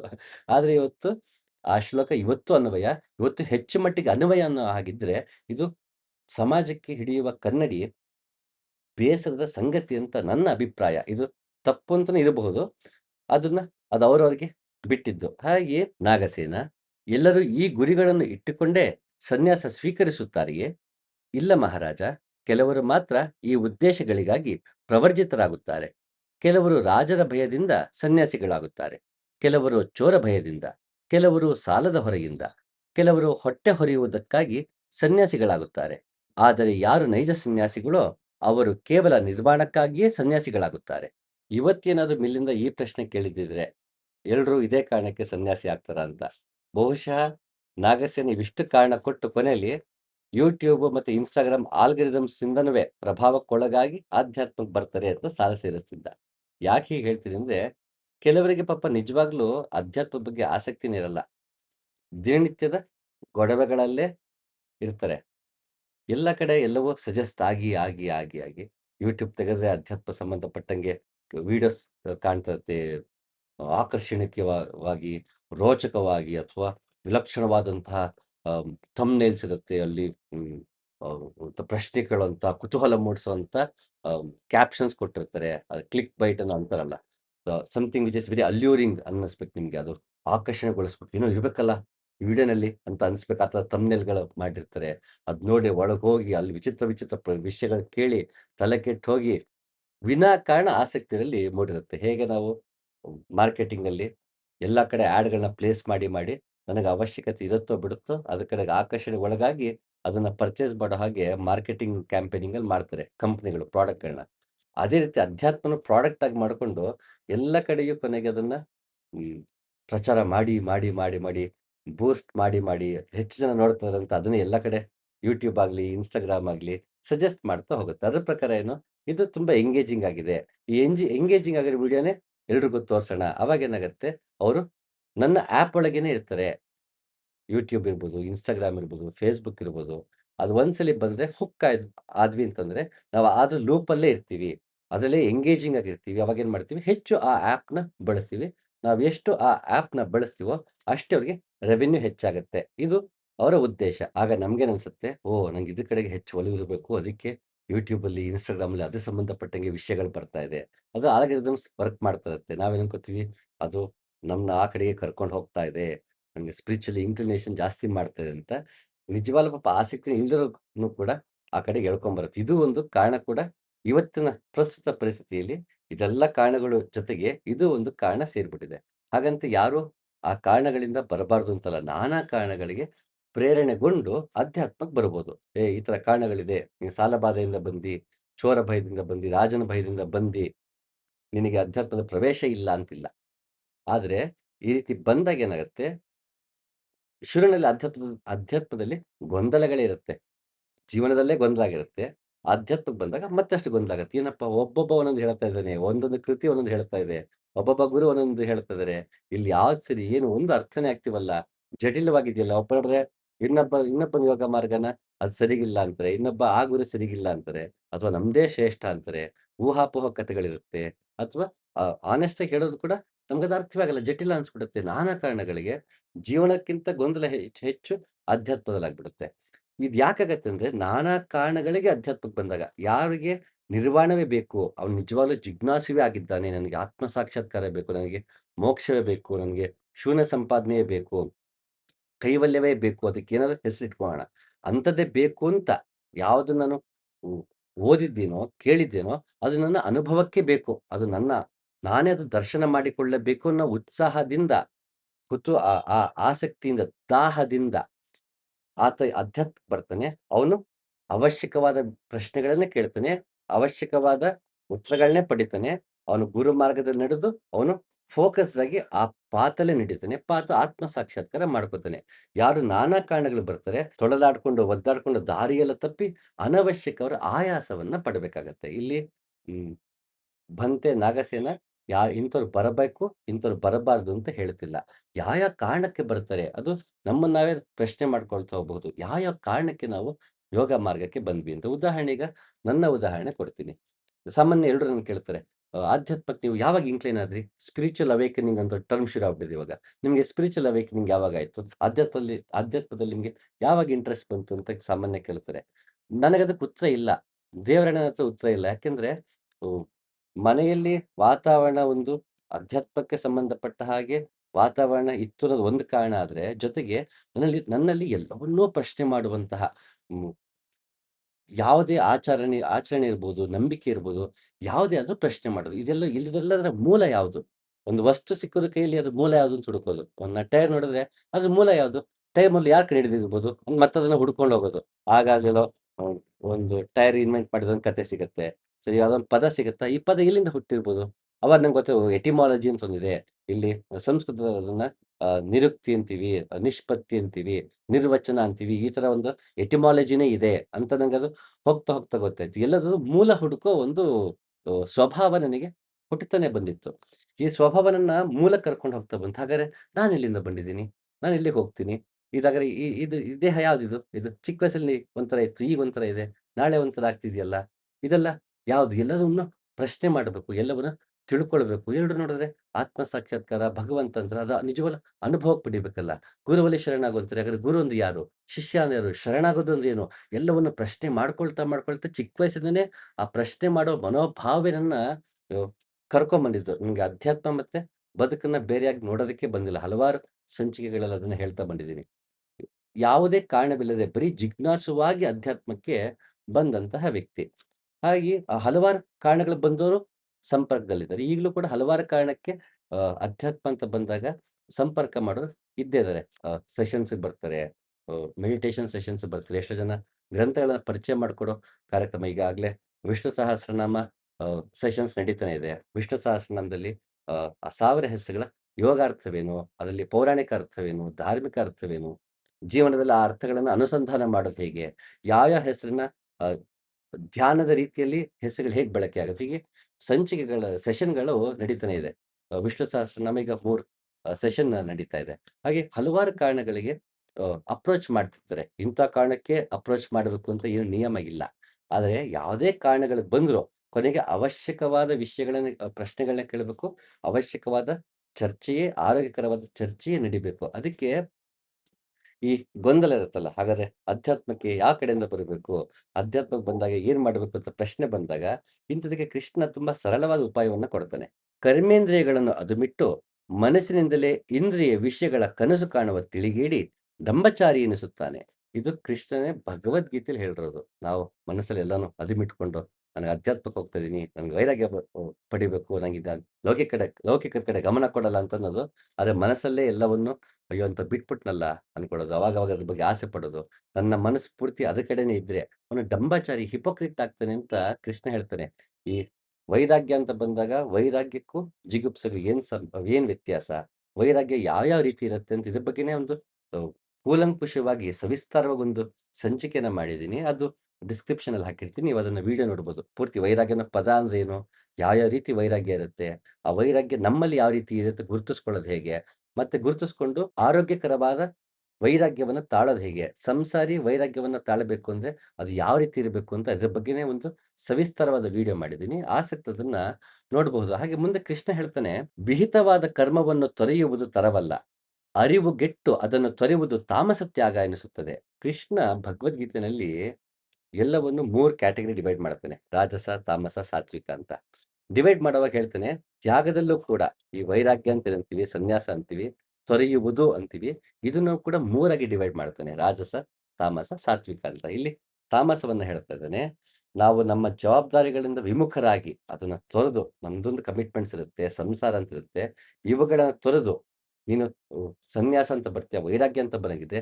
ತಾಮಸ ವೈರಾಗ್ಯ ಯಾಕೆಂದ್ರೆ ಅದರಿಂದ ನಾನು ನೋವು ತಿಂತೀನಿ. ನನ್ನನ್ನ ನಂಬಿದವರು ನೋವು ತಿಂತಾರೆ. ನಾನು ಜವಾಬ್ದಾರಿಯಿಂದ ತಪ್ಪಿಸ್ಕೊಳ್ತೀನಿ. ಅದು ತಾಮಸ ವೈರಾಗ್ಯ ಅಂತ ಕೃಷ್ಣ ಹೇಳ್ತಾನೆ. ಅದು ಮಾಡಬೇಕು ಬೇಡ ಅಂತ ಕೃಷ್ಣ ಹೇಳಲ್ಲ. ಅದು ನಮ್ಮ ವಿವೇಚನೆಗೆ ಬಿಡ್ತಾನೆ. ಇದು ತಾಮಸ ವೈರಾಗ್ಯ ಅಂತ. ಅದಕ್ಕೆ ಗುಂಡಪ್ಪ ಚೆನ್ನಾಗಿ ಅಂತಾರೆ ಒಂದ್ ಕಡೆ, "ಎಲ್ಲ ಕಟ್ಟಿಕೊಳ್ಳುವ ಶಿರಃಪೇಡಿಯುಂ ಬೇಡ, ಬಿಟ್ಟನೆಂಬ ಹೃದಯ ಶೋಷಣೆಯೂ ಬೇಡ" ಅಂತ. ಎಲ್ಲಾನು ನಾನೇ ಮಾಡ್ತೀನಿ ತಲೆ ಮೇಲೆ ಹಾಕ್ಕೊಳ್ಳೋಕೆ ಹೋಗ್ಬೇಡಿ. ಎಲ್ಲಾನು ಬಿಟ್ಬಿಟ್ಟೆ ಅಂತ ಮನಸ್ಸಿಗೆ ನೋವು ಕೊಡೋಕೆ ಹೋಗ್ಬೇಡಿ. ಹೃದಯ ಶೋಷಣೆ ಬೇಡ ಅಂತ. ಅದಕ್ಕೆ ಗುಂಡಪ್ಪ ಮತ್ತೊಂದ್ ಕಡೆ ಅಂತಾರೆ, ಮನೆಯ ತೊರೆದೊಡಲೇಂ, ವನ ಗುಹೆಯ ಸಾರಲೇಂ, ಬಿನದಗಳ ಅರಸಿ ನೀನು ಊರೂರಳು ಅಲೆದೊಡೆಂ, ಮನವ ತೊರೆದಿಹ ಲಾಹುದೆ ಮಂಕುತಿಮ್ಮ ಅಂತ ಗುಂಡಪ್ಪ ಕೇಳ್ತಾರೆ. ನೀನ್ ಮನೆ ಬಿಟ್ಟು ಹೋಗ್ಬಿಡ್ಬೋದು, ಗುಹೆ ಒಳಗೆ ಸೇರ್ಕೊಂಡ್ಬಿಡ್ಬೋದು. ಆದ್ರೆ ಮನಸ್ಸೊಳಗಡೆ ಮನಸ್ಸು ನಿನ್ ಕೈಲಿ ಬಿಡಕ್ಕಾಗತ್ತಾ? ಆ ಚಂಚಲತೆ ನಿನ್ ಕೈಲಿ ಬಿಡಕ್ಕಾಗತ್ತಾ ಅಂತ ಪ್ರಶ್ನೆ ಮಾಡ್ತಾರೆ ಗುಂಡಪ್ಪ. ಹಾಗಿಲ್ಲಿ ಮಿಲಿಂದ ಹೇಳದೆಯೇ ಹೇಳ್ತಾ ಇದ್ದಾನೆ. ನಾನಾ ಕಾರಣಗಳಿಗೆ ಜನ ಬರ್ತಾರೆ. ಆದ್ರೆ ನಿಜವಾಗ್ಲೂ ಸನ್ಯಾಸಿ ಆಗೋನು ನಿರ್ವಾಣಕ್ಕಾಗಿ. ಅಲ್ಲಿ ನಿರ್ವಾಣ ಅಂತಾನೆ ಅಹ್, ಬುದ್ಧನವರು ಬೌದ್ಧರು ನಿರ್ವಾಣ ಅಂತಾರೆ. ಶರಣ ಪರಂಪರೆಗೆ ಬಂದ್ರೆ ಅದನ್ನ ಅಹ್, ಲಿಂಗೈಕ್ಯ ಅಂತಾರೆ. ಮತ್ತೊಬ್ಬರು ಶೂನ್ಯ ಸಂಪಾದನೆ ಅಂತಾರೆ. ಅಹ್, ಶೈವರಿಗೆ ಬಂದ್ರೆ ಕೈಲಾಸಕ್ಕೆ ಹೋಗೋದು. ಈ ಕಡೆ ಬಂದ್ರೆ ಪರಂಧಾಮ ವೈಕುಂಠಕ್ಕೆ ಹೋಗೋದು, ಮುಕ್ತಿ ಪಡೆಯೋದು. ಪದಗಳು ಬದಲಾಗ್ತಾ ಹೋಗುತ್ತೆ ಹೊರತು ಕೊನೆಗದು ಮತ್ತೆ ಹುಟ್ಟಿ ಬಾರದಂತೆ, ಸತ್ಯವನ್ನ ತಿಳಿಯುವಂತೆ, ಆತ್ಮ ಸಾಕ್ಷಾತ್ಕಾರವಾಗುವಂತೆ ನಡೆಯುವಂಥದ್ದೇ ಅದು ಅಧ್ಯಾತ್ಮ. ಇಲ್ಲಿ ಕೃಷ್ಣ ಹೇಳುತ್ತಿದ್ದಾನೆ, ಯಾವುದನ್ನ ತೊರೆದು ಮಾಡ್ತೀನಿ ಅಂದ್ರೆ ಆಗಲ್ಲಪ್ಪ. ಅದನ್ನ ನಿಭಾಯಿಸಿ ನಿನ್ನ ಜವಾಬ್ದಾರಿಗಳನ್ನ ನಿಭಾಯಿಸ್ಕೊಂಡು ಅದನ್ನ ಮುಂದುವರಿಸ್ಬೇಕು. ಆಗ ಅದು ಅಹ್, ತಾಮ ಸಾತ್ವಿಕವಾದ ತ್ಯಾಗ, ಇಲ್ಲಾಂದ್ರೆ ಅದು ತಾಮಸವಾದ ತ್ಯಾಗ. ಸಾಧುವಾಗಿಯೂ ವಿವೇಕಿಯಾಗಿಯೂ ಇರುವವರಿಗೆ ಕೂಡ ವೈರಾಗ್ಯವು ನಿಮಿತ್ತಾಂತಗಳಿಂದ ಹುಟ್ಟುವುದು. ಹೀಗೆ ನಿಮಿತ್ತ ಪೂರ್ವವಾಗಿ ಹುಟ್ಟುವ ವೈರಾಗ್ಯವು ರಾಜಸವು. ಸತ್ಪುರುಷರಿಗೂ ಆಶ್ಚರ್ಯವನ್ನು ಉಂಟುಮಾಡುವಂತೆ ನಿನ್ನ ವೈರಾಗ್ಯವು ನಿನ್ನ ವಿವೇಕದಿಂದ ಅನಿಮಿತ್ತವಾಗಿ ಹುಟ್ಟಿರುವುದು. ಹೀಗಾಗುವುದು ಅಪೂರ್ವವು. ಇಂತಹ ವಿವೇಕಜನ್ಯ ವೈರಾಗ್ಯವು ಸಾತ್ವಿಕವು. ಯೋಗ ವಾಸಿಷ್ಠದಲ್ಲಿ ಹೇಳ್ತಾ ಇದ್ದಾರೆ, ಎಂಥ ಸಾಧು ಆಗ್ಲಿ, ವಿವೇಕಿ ಆಗ್ಲಿ, ಅವನು ಒಂದಲ್ಲ ಒಂದು ಕಾರಣಕ್ಕೆ ಅವನಿಗೆ ವೈರಾಗ್ಯ ಬಂದಿರುತ್ತೆ. ಆದ್ರೆ ನಿನಗೆ ಸ್ವಭಾವತಃ ವೈರಾಗ್ಯ ಬಂದಿದೆ. ಅಂದ್ರೆ ನಿನಗೆ ತಾನಾಗಿ ಬಂದಿದೆ. ಅದು ಸಹಜವಾಗಿ ಮೂಡಿದೆ. ಈಗ ನಾವು ಬುದ್ಧನ ಕಥೆ ಕೇಳ್ತೀವಪ್ಪ. ಬುದ್ಧನ ಕಥೆ ಕೇಳಿದಾಗ 3 ಕಥೆಗಳು ಬರುತ್ತೆ. ಅಸತ ಮುನಿ ಬಂದು ಹೇಳಿರ್ತಾನೆ. ಮುಂದೆ ಅವನು ಆ ಒಂದು ಋಷಿ ಮುನಿ ಆಗ್ಬಿಡ್ತಾನೆ, ಇಲ್ಲ ಚಕ್ರವರ್ತಿ ಆಗ್ತಾನೆ ಅಂತ ಹೇಳಿರ್ತಾರೆ. ಒಂದಿನ ಅವನು ರಥದಲ್ಲಿ ಹೋಗಿರ್ತಾನೆ. ಹೋದಾಗ ಅವನಿಗೆ ಚಿಕ್ಕೋರು, ವೃದ್ಧರು, ಮತ್ತೆ ರೋಗ ರೋಗ ಆಗಿ ಬಂದಿರೋರು, ಮತ್ತೆ ಸತ್ತಿರೋರು ಇಷ್ಟನ್ನು ನೋಡ್ತಾನೆ. ಅವಾಗ ಅವನಿಗೆ ಇದೆಲ್ಲ ನಶ್ವರ, ಇಷ್ಟೊಂದು ದುಃಖ ತುಂಬಿದೆ. ಇದಕ್ಕೆಲ್ಲ ದುಃಖ ನಿವಾರಣೆ ಹುಡುಕ್ಬೇಕು ಅಂತ ಮನೆ ಬಿಟ್ಟು ಹೋದ ಒಂದು ಕತೆ ಬರುತ್ತೆ. ಇನ್ನೊಂದು ಕಥೆಯಲ್ಲಿ ಅವನು ಹಲ್ಲಿ ನೋಡ್ತಾನೆ. ಹಲ್ಲಿನ ಒಂದು ಹಾವು ಬಂದು ತಿನ್ನುತ್ತೆ. ಅದು ಮತ್ತೆ ಬಂದು ಹದ್ದು ಬಂದು ತಿನ್ನುತ್ತೆ. ಇದೆಲ್ಲ ನೋಡಿದಾಗ ಅವನಿಗೆ ಒಂದಕ್ಕೊಂದು ಅವಲಂಬಿಸಿದೆ. ಎಲ್ಲವೂ ಹಿಂಸೆಯಾಗಿ ಇದೆ. ಆ ಹಿಂಸೆಯಿಂದ ಅಹಿಂಸೆಗೆ ಹೋಗುವುದು ಹೇಗೆ? ಇದನ್ನ ನಾನು ತಿಳ್ಕೋಬೇಕಲ್ಲ ಅಂತ ಅವನು ಹೋದ ಅಂತಿದೆ. ಈ ರೀತಿ 3 ಕಥೆಗಳು ಬರುತ್ತೆ. ಕನಕದಾಸರು ಅಂತ ಬಂದಾಗ ಅವ್ರು ಯುದ್ಧಕ್ಕೆ ಹೋಗಿರ್ತಾರೆ. ಯುದ್ಧದಲ್ಲಿ ತುಂಬಾ ನೋವು ತಿಂದಿರ್ತಾರೆ. ಆಗ ಭಗವಂತ ಬಂದು ನೀನ್ ನೋವು ಕೊಟ್ಬಿಡು, ಶರಣಾಗು ಅಂತ ಕೇಳ್ತಾರೆ ಅಂತ ಕಥೆ ಬರುತ್ತೆ. ಪುರಂದರದಾಸರಿಗೂ ಅವ್ರಿಗೆ ಚಿನ್ನದ ವಿಷಯಕ್ಕೆ ಬಂದಾಗ, ಅಡ ಇಡಕ್ಕೆ ಬಂದಾಗ ಅಲ್ಲೊಂದು ಘಟನೆ ನಡೆಯುತ್ತೆ. ಆಗ ಅವ್ರಿಗೆ ಪೂರ್ತಿ ನಾನು ಜಿಪುಣಾಗಿದ್ದೀನಪ್ಪ, ಬೇಡ ಇನ್ನು ಅಂತ ಅವ್ರು ಆದತ್ತೆಲ್ಲ ಒಳಿತೇ ಆಯಿತು ಅಂತ ಹೇಳಿ ಅವರು ದೀಕ್ಷೆ ತಗೊಳ್ಳೋದಕ್ಕೆ ಹೋಗ್ಬಿಡ್ತಾರೆ. ದಾಸರಾಗ್ಬಿಡ್ತಾರೆ. ಈಗ ಹೀಗೆ ನಾನಾ ಕಾರಣಕ್ಕೆ ಅಲ್ಲಮ ಕೂಡ ತಾನು ದುಃಖದಿಂದಾಗಿ ಏನ್ ಮಾಡ್ತಾನೆ, ಬಂದ್ಬಿಡ್ತಾನೆ. ಅಲ್ಲಿ ಆತ ಅಗಿತಾ ಕೂತಿದ್ದಾಗ ಗುರುಗಳು ಸಿಗ್ತಾರೆ. ನಾನಾ ಕಾರಣಗಳಿಗೆ ಒಂದಲ್ಲ ಒಂದು ಕಾರಣಕ್ಕೆ ಅವರೆಲ್ಲ ಸಾಧು ಸಂತರಾಗಿ ಬಂದಿದ್ದಾರೆ. ಎಲ್ಲೋ ಅಪರೂಪಕ್ಕೆ ಅಕ್ಕ ಮಹಾದೇವಿ ಅಂತರು ಯಾವುದೇ ಕಾರಣವಿಲ್ಲದೆಯೇ ಹುಟ್ಟಿನಿಂದಲೂ ಮುಮುಕ್ಷತ್ವದಲ್ಲೇ ಹುಟ್ಟಿರುವವರು ಕಡಿಮೆ. ಆದಕ್ಕಂತ ಅವರೆಲ್ಲ ಸಾಧು ಸಂತರಲ್ಲ ಅಂತಲ್ಲ. ಈಕೆ ಮಾತ್ರ ಸಾಧು ಅಂತಲ್ಲ. ಎಲ್ಲರೂ ನಾನಾ ಕಾರಣಗಳು ಬರ್ತಾರೆ. ಬಂದಾಗ ಅದನ್ನ ಮೀರಬೇಕು. ಅದನ್ನ ಮೀರುತ್ತಾ ಹೋಗಬೇಕು. ಆ ಹಂತಕ್ಕೆ ತಲುಪಬೇಕು ಅಂದ್ರೆ ಅವಶ್ಯಕವಾದ ಪ್ರಶ್ನೆಗಳನ್ನೇ ಕೇಳಬೇಕು. ಅವಶ್ಯಕವಾದ ಆರೋಗ್ಯಕರವಾದ ಚರ್ಚೆಯನ್ನೇ ನಾವು ಮಾಡಬೇಕು. "ಭಂತೆ, ತಾವು ನಿರ್ವಾಣಕ್ಕಾಗಿಯೇ ಪ್ರವರ್ಜಿತರಾದಿರೇನು? ಮಹಾರಾಜ, ನಾನು ಅತ್ಯಂತ ಚಿಕ್ಕ ವಯಸ್ಸಿನಲ್ಲೇ ಸನ್ಯಾಸಿಯಾದೆ. ನನಗೆ ಆಗ ನಾನೇಕೆ ಪ್ರವರ್ಜಿತನಾಗುತ್ತಿದ್ದೇನೆ ಎನ್ನುವುದು ತಿಳಿದಿರಲಿಲ್ಲ. ಆ ಸಂದರ್ಭದಲ್ಲಿ ನನಗೆ ಈ ಬೌದ್ಧ ಭಿಕ್ಕುಗಳು ಬಹುದೊಡ್ಡ ಪಂಡಿತರಾಗಿದ್ದಾರೆ. ಇವರು ನನಗೆ ಬೋಧಿಸುತ್ತಾರೆ ಎನ್ನುವುದಷ್ಟೇ ಮನದಲ್ಲಿತ್ತು. ಆದರೆ ಈಗ ನನಗೆ ಸನ್ಯಾಸವೆಂದರೆ ಏನೆಂದು ಗೊತ್ತಾಗಿದೆ. ಬಂತೆ, ತಾವು ಸೂಕ್ತವಾಗಿ ಹೇಳಿದಿರಿ. ಈ ಸಂವಾದ ತುಂಬಾ ವಿಶೇಷವಾಗಿದೆ. ನೀವು ಯಾಕೆ ಪ್ರವರ್ಜಿತರಾದಿರಿ? ಪ್ರವರ್ಜಿತ ಅಂದ್ರೆ ಎಲ್ಲವನ್ನು ತೊರೆದು ಹೋಗುವುದು. ಪ್ರವರ್ಜಿತನಾಗುವುದು ಅಂದ್ರೆ. ಅದಕ್ಕೆ ಬುದ್ಧ ಪ್ರವರ್ಜಿತವಾದ ದಿನವನ್ನು ಆಚರಿಸ್ತಾರೆ. ಅವನು ಹುಟ್ಟಿದ್ದು ಹುಣ್ಣಿಮೆ, ಅವನ ಮನೆ ತೊರೆದಿದ್ದು ಪ್ರವರ್ಜಿತನಾಗಿದ್ದು ಕೂಡ ಹುಣ್ಣಿಮೆ, ಅವನ ಜ್ಞಾನೋದಯವಾಗಿದ್ದು ಹುಣ್ಣಿಮೆ, ಅವನು ಪರಿನಿಬ್ಬಾನವನ್ನು ಹೊಂದಿದ್ದು ಹುಣ್ಣಿಮೆನೆ. ಆ ಎಲ್ಲವನ್ನು ತೊರೆದು ಹೋಗುವುದನ್ನ ಪ್ರವರ್ಜಕ. ಅವನು ಎಲ್ಲವನ್ನು ತೊರೆದು ಹೋದವನು ಅಂತ. ಪ್ರಜ್ಞೆಯಿಂದ ಬಿಟ್ಟು ಹೋಗುವುದು ಪ್ರವರ್ಜಕ. ನೀವ್ ಯಾಕೆ ಆದ್ರಿ ಅಂತ ಕೇಳಿದ್ರೆ ಅವ್ರು ಹೇಳ್ತಾರೆ, ನಂಗೆ ಗೊತ್ತಿಲ್ಲ ಯಾಕಾದೆ ಅಂತ. ಇವ್ರು ಬೌದ್ಧ ಭಿಕ್ಕುಗಳ ಜೊತೆ ಸೇರ್ಕೊಂಡ್ರೆ ನಾನು ತಿಳ್ಕೋಬಹುದು ಅಂತ ಆದೆ. ಈಗ ನನಗೆ ಅರ್ಥ ಆಗಿದೆ ಅಂತ ಅಲ್ಲಿ ನಾಗಸೇನ ಹೇಳ್ತಾನೆ. ಓಹ್! ಸರಿಯಾಗಿ ಹೇಳಿದ್ರಿ ಅಂತ ಮಿಲಿಂದ ಅಂತಾನೆ. ಈಗ ನನಗೆ ಅರ್ಥ ಆಗಿದೆ ಅಂತಾನೆ. ಒಂದು ಸರಿ ಆಯ್ತು ಅಂತ ಬಿಟ್ರೆ, ಯಾಕೆ ಅಂತ ಮತ್ತೆ ಕೇಳಲ್ಲ ಮಿಲಿಂದ. ಹೌದಾ? ನಿಮ್ಗೀಗ ಅರ್ಥ ಆಗಿದ್ಯಾ? ಏನ್ ಅರ್ಥ ಆಗಿದೆ ಅಂತ ಮುಂದೆ ಕೇಳಬೇಕಿತ್ತು ನಾಗಸೇನ. ಕೇಳಲ್ಲ ಅವನು. ಯಾಕೆ ಅಂದ್ರೆ ಅವನಿಗದೇನು ಅನವಶ್ಯಕ. ಮೊದ್ಲೇ ಹೇಳಿದಾಗ ಅವಶ್ಯಕವಾದ ಮೇಲೆ ಚರ್ಚೆ ಮಾಡ್ಬೇಕು ಅಂತ ಹೇಳೋದ್ರಿಂದ ಅವನಿಗೆ ಅರ್ಥ ಆಗಿದೆ. ಅವ್ನು ಮತ್ತದನ್ನ ಕೇಳಕ್ ಹೋಗ್ತಿಲ್ಲ ಅಥವಾ ಅವನಿಗದು ಅನವಶ್ಯಕ. ಈ ಕಾರಣದಿಂದಲೂ ಮಿಲಿಂದ ನನಗೆ ಅರ್ಥ ಆಗಿದೆ ಅಂತ ಸುಮ್ನಾಗಿದ್ದಾನೆ. ಯಾಕೆ ಅಂತ ಕೇಳಿಲ್ಲ. ಓಹ್! ಸೂಕ್ತವಾಗಿ ಹೇಳಿದ್ದೀರಾ ಅಂತ ಸುಮ್ನಾಗಿದ್ದಾನೆ ಹೊರತು, ನಿಮಗೆ ಸನ್ಯಾಸ ಈಗ ನಂಗೆ ಅರ್ಥ ಆಗಿದೆ ಅಂತ ಹೇಳ್ತಿದ್ದೀರಾ, ಅಲ್ಲಿ ನೋಡಿದ್ರೆ ಯಾಕೆ ಅಂತ ಗೊತ್ತಿಲ್ಲ ಪಂಡಿತರು ಉತ್ತರ ಸಿಗ್ಬೋದು ಅಂತ ಹೋದ್ರಿ. ಉತ್ತರ ಸಿಕ್ಕಿದೆ ಅಂತ ಹೇಳ್ತಿದ್ದೀರಾ. ಏನಾ ಉತ್ತರ? ಅಂತ ನಾಗಸೇನಂಗೆ ಮಿಲ್ಲಿಂದ ಕೇಳ್ತಾ ಇಲ್ಲ. ಯಾಕೆ? ಅವಶ್ಯಕವಾದ ಮಾತ್ರ ಚರ್ಚೆ ಮಾಡಿ ಅಂತ ಹೇಳಿದ್ದಾರೆ. ಸೊ, ರಾಜನಿಗೆ ಬಹುಶಃ ಇವನು ರಾಜ ಆದ್ರಿಂದ, ಸಂಸಾರಿ ಆದ್ರಿಂದ, ತನ್ನದೇ ಜವಾಬ್ದಾರಿ ಹೆಚ್ಚಿರೋದ್ರಿಂದ, ಇನ್ನು ಸನ್ಯಾಸದ ಬಗ್ಗೆ ಕೇಳೋ ಅವಶ್ಯಕತೆ ಇಲ್ಲ. ಅದು ನನಗೆ ಅನವಶ್ಯಕ. ರಾಜನಾಗಿ ಸನ್ಯಾಸದ ಬಗ್ಗೆ ತಿಳ್ಕೊಳ್ಳೋದು ಅನವಶ್ಯಕ ಅನ್ನೋ ಕಾರಣದಿಂದ ಬಹುಶಃ ಅವನು ಅದನ್ನ ಮುಂದುವರಿಸಿಲ್ಲ. ಅಥವಾ ಅವನಿಗೆ ಉತ್ತರ ಸಿಕ್ಕಿರೋದು ಹೇಳದೆ ಬಂತೆ ನಾಗಸೇನ ಬಾಯಲ್ಲಿ ಹೇಳದೆ ಯಾವ ಉತ್ತರವನ್ನ ಕೊಟ್ಟಿದಾನೋ, ಅದು ಇವನಿಗೆ ಹಾಗೆ ಅರ್ಥವಾಗಿದೆ. ಹಾಗಾಗಿ ಮತ್ತದನ್ನ ಮುಂದುವರ್ಸಕ್ ಹೋಗಿಲ್ಲ. ಹೇಗೆ ಹೋದ್ರು, ನೋಡಿದ್ರು ಅದು ಅನವಶ್ಯಕ. ಹಾಗಾಗಿ ಅಲ್ಲಿಗೆ ನಿಲ್ಲಿಸ್ತಾನೆ. ಹಾಗಾದ್ರೆ ನಾಗಸೇನ ಫಸ್ಟು ಅವನಿಗೆ ಗೊತ್ತಿರ್ಲಿಲ್ಲ ಮೊದಲು. ಯಾಕೆ ನಾನು ಪರಿವ್ರಾಜಕನಾದೆ ಅಂತ. ಅವನಿಗೆ ಬಿಕ್ಕುಗಳಿಂದ ಉತ್ತರ ಸಿಗತ್ತೆ ಅಂತ ಗೊತ್ತಾಯ್ತು. ಹೋದ. ಅವನಿಗೆ ಉತ್ತರ ಸಿಕ್ಕಿದೆ. ಹಾಗಾದ್ರೆ ಸಿಕ್ಕ ಉತ್ತರ ಏನು? ಸನ್ಯಾಸ ಅಂದ್ರೆ ಸತ್ಯವನ್ನ ನ್ಯಾಸ ಮಾಡುವುದು. ಸತ್ಯ ಅಂದ್ರೆ ಯಾವುದಿದೆಯೋ ಅದು, ಅದರ ಜೊತೆಗಿರುವುದು ಅಥವಾ ಅದನ್ನ ಮುಟ್ಟುವುದು. ನಾವು ಅಂಗನ್ಯಾಸ, ಕ ಕರನ್ಯಾಸ ಅಂತ ಹೀಗೆ ಮಾಡ್ತೀವಿ. ಅಂಗನ್ಯಾಸ ಅಂತ ಅಚ್ಯುತ, ಕೇಶವ, ಮಾಧವ, ಮಧುಸೂದನ ಅಂತ ನಾವು ಅಂಗನ್ಯಾಸ ಮಾಡ್ತೀವಿ. ಹೀಗೆ ಕರನ್ಯಾಸ ಮಾಡ್ತೀವಿ. ಮುಟ್ಟುವುದು, ನ್ಯಾಸ ಅಂದ್ರೆ ಮುಟ್ಟುವುದು. ಸತ್ಯವನ್ನ ನ್ಯಾಸ ಮಾಡುವುದು, ಸತ್ಯವನ್ನ ಮುಟ್ಟುವುದು ಸನ್ಯಾಸ. ಅಸತ್ಯಲ್ಲಿದೆ ಗುರುವಿನಲ್ಲಿದೆ. ಗುರುವಿನ ಪಾದವನ್ನ ಮುಟ್ಟುವುದು, ಅವನ ಜೊತೆಗೆ ಇರುವುದು. ಉಪನಿಷತ್ತು ಗುರುವಿನ ಜೊತೆಗಿರುವುದು ಅಥವಾ ಹತ್ತಿರ ಇರುವುದು. ಉಪವಾಸ ಹತ್ತಿರ ಇರುವುದು. ಹಾಗೆ ಸನ್ಯಾಸ ಸತ್ಯದ ಜೊತೆಗಿರುವುದು, ಸತ್ಯವನ್ನ ಮುಟ್ಟುವುದು.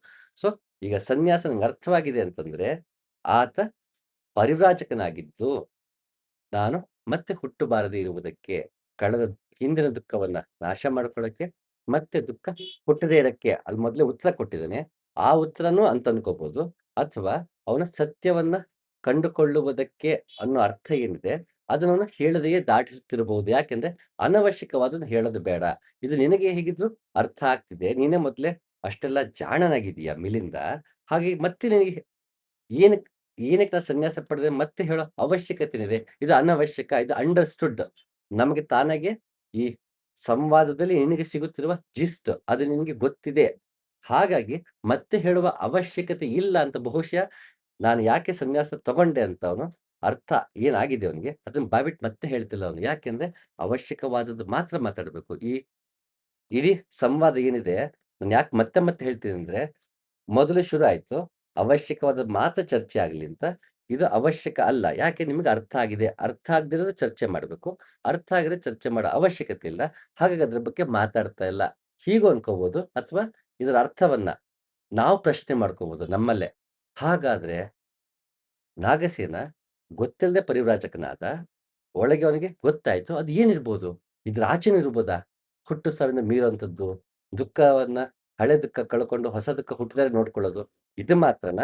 ಅಥವಾ ಸನ್ಯಾಸಕ್ಕೆ ಬೇರೆ ಅರ್ಥ ಇದೆಯಾ? ಸತ್ಯವನ್ನ ನ್ಯಾಸ ಮಾಡುವುದು ಅನ್ನೋದಾದ್ರೆ ಸತ್ಯ ಅಂದ್ರೇನು? ಮುಟ್ಟೋದು ಅಂದ್ರೇನು? ಅದು ಬೌದ್ಧ ಅಥವಾ ಶರಣಾಗಿ ಬುದ್ಧ ಮಾರ್ಗದಲ್ಲಿ ಅವ್ನು ನಡೆದಿದ್ದಾನೆ. ನಾವು ಶರಣರಾಗ್ಬೋದು, ದಾಸರಾಗ್ಬೋದು, ಶಿಷ್ಯನಾಗ್ಬೋದು, ಜಿಜ್ಞಾಸು ಆಗ್ಬೋದು. ಅದು ಏನಾಗಿದೆ ನಾವೇ ಕಂಡ್ಕೋಬೇಕಾ?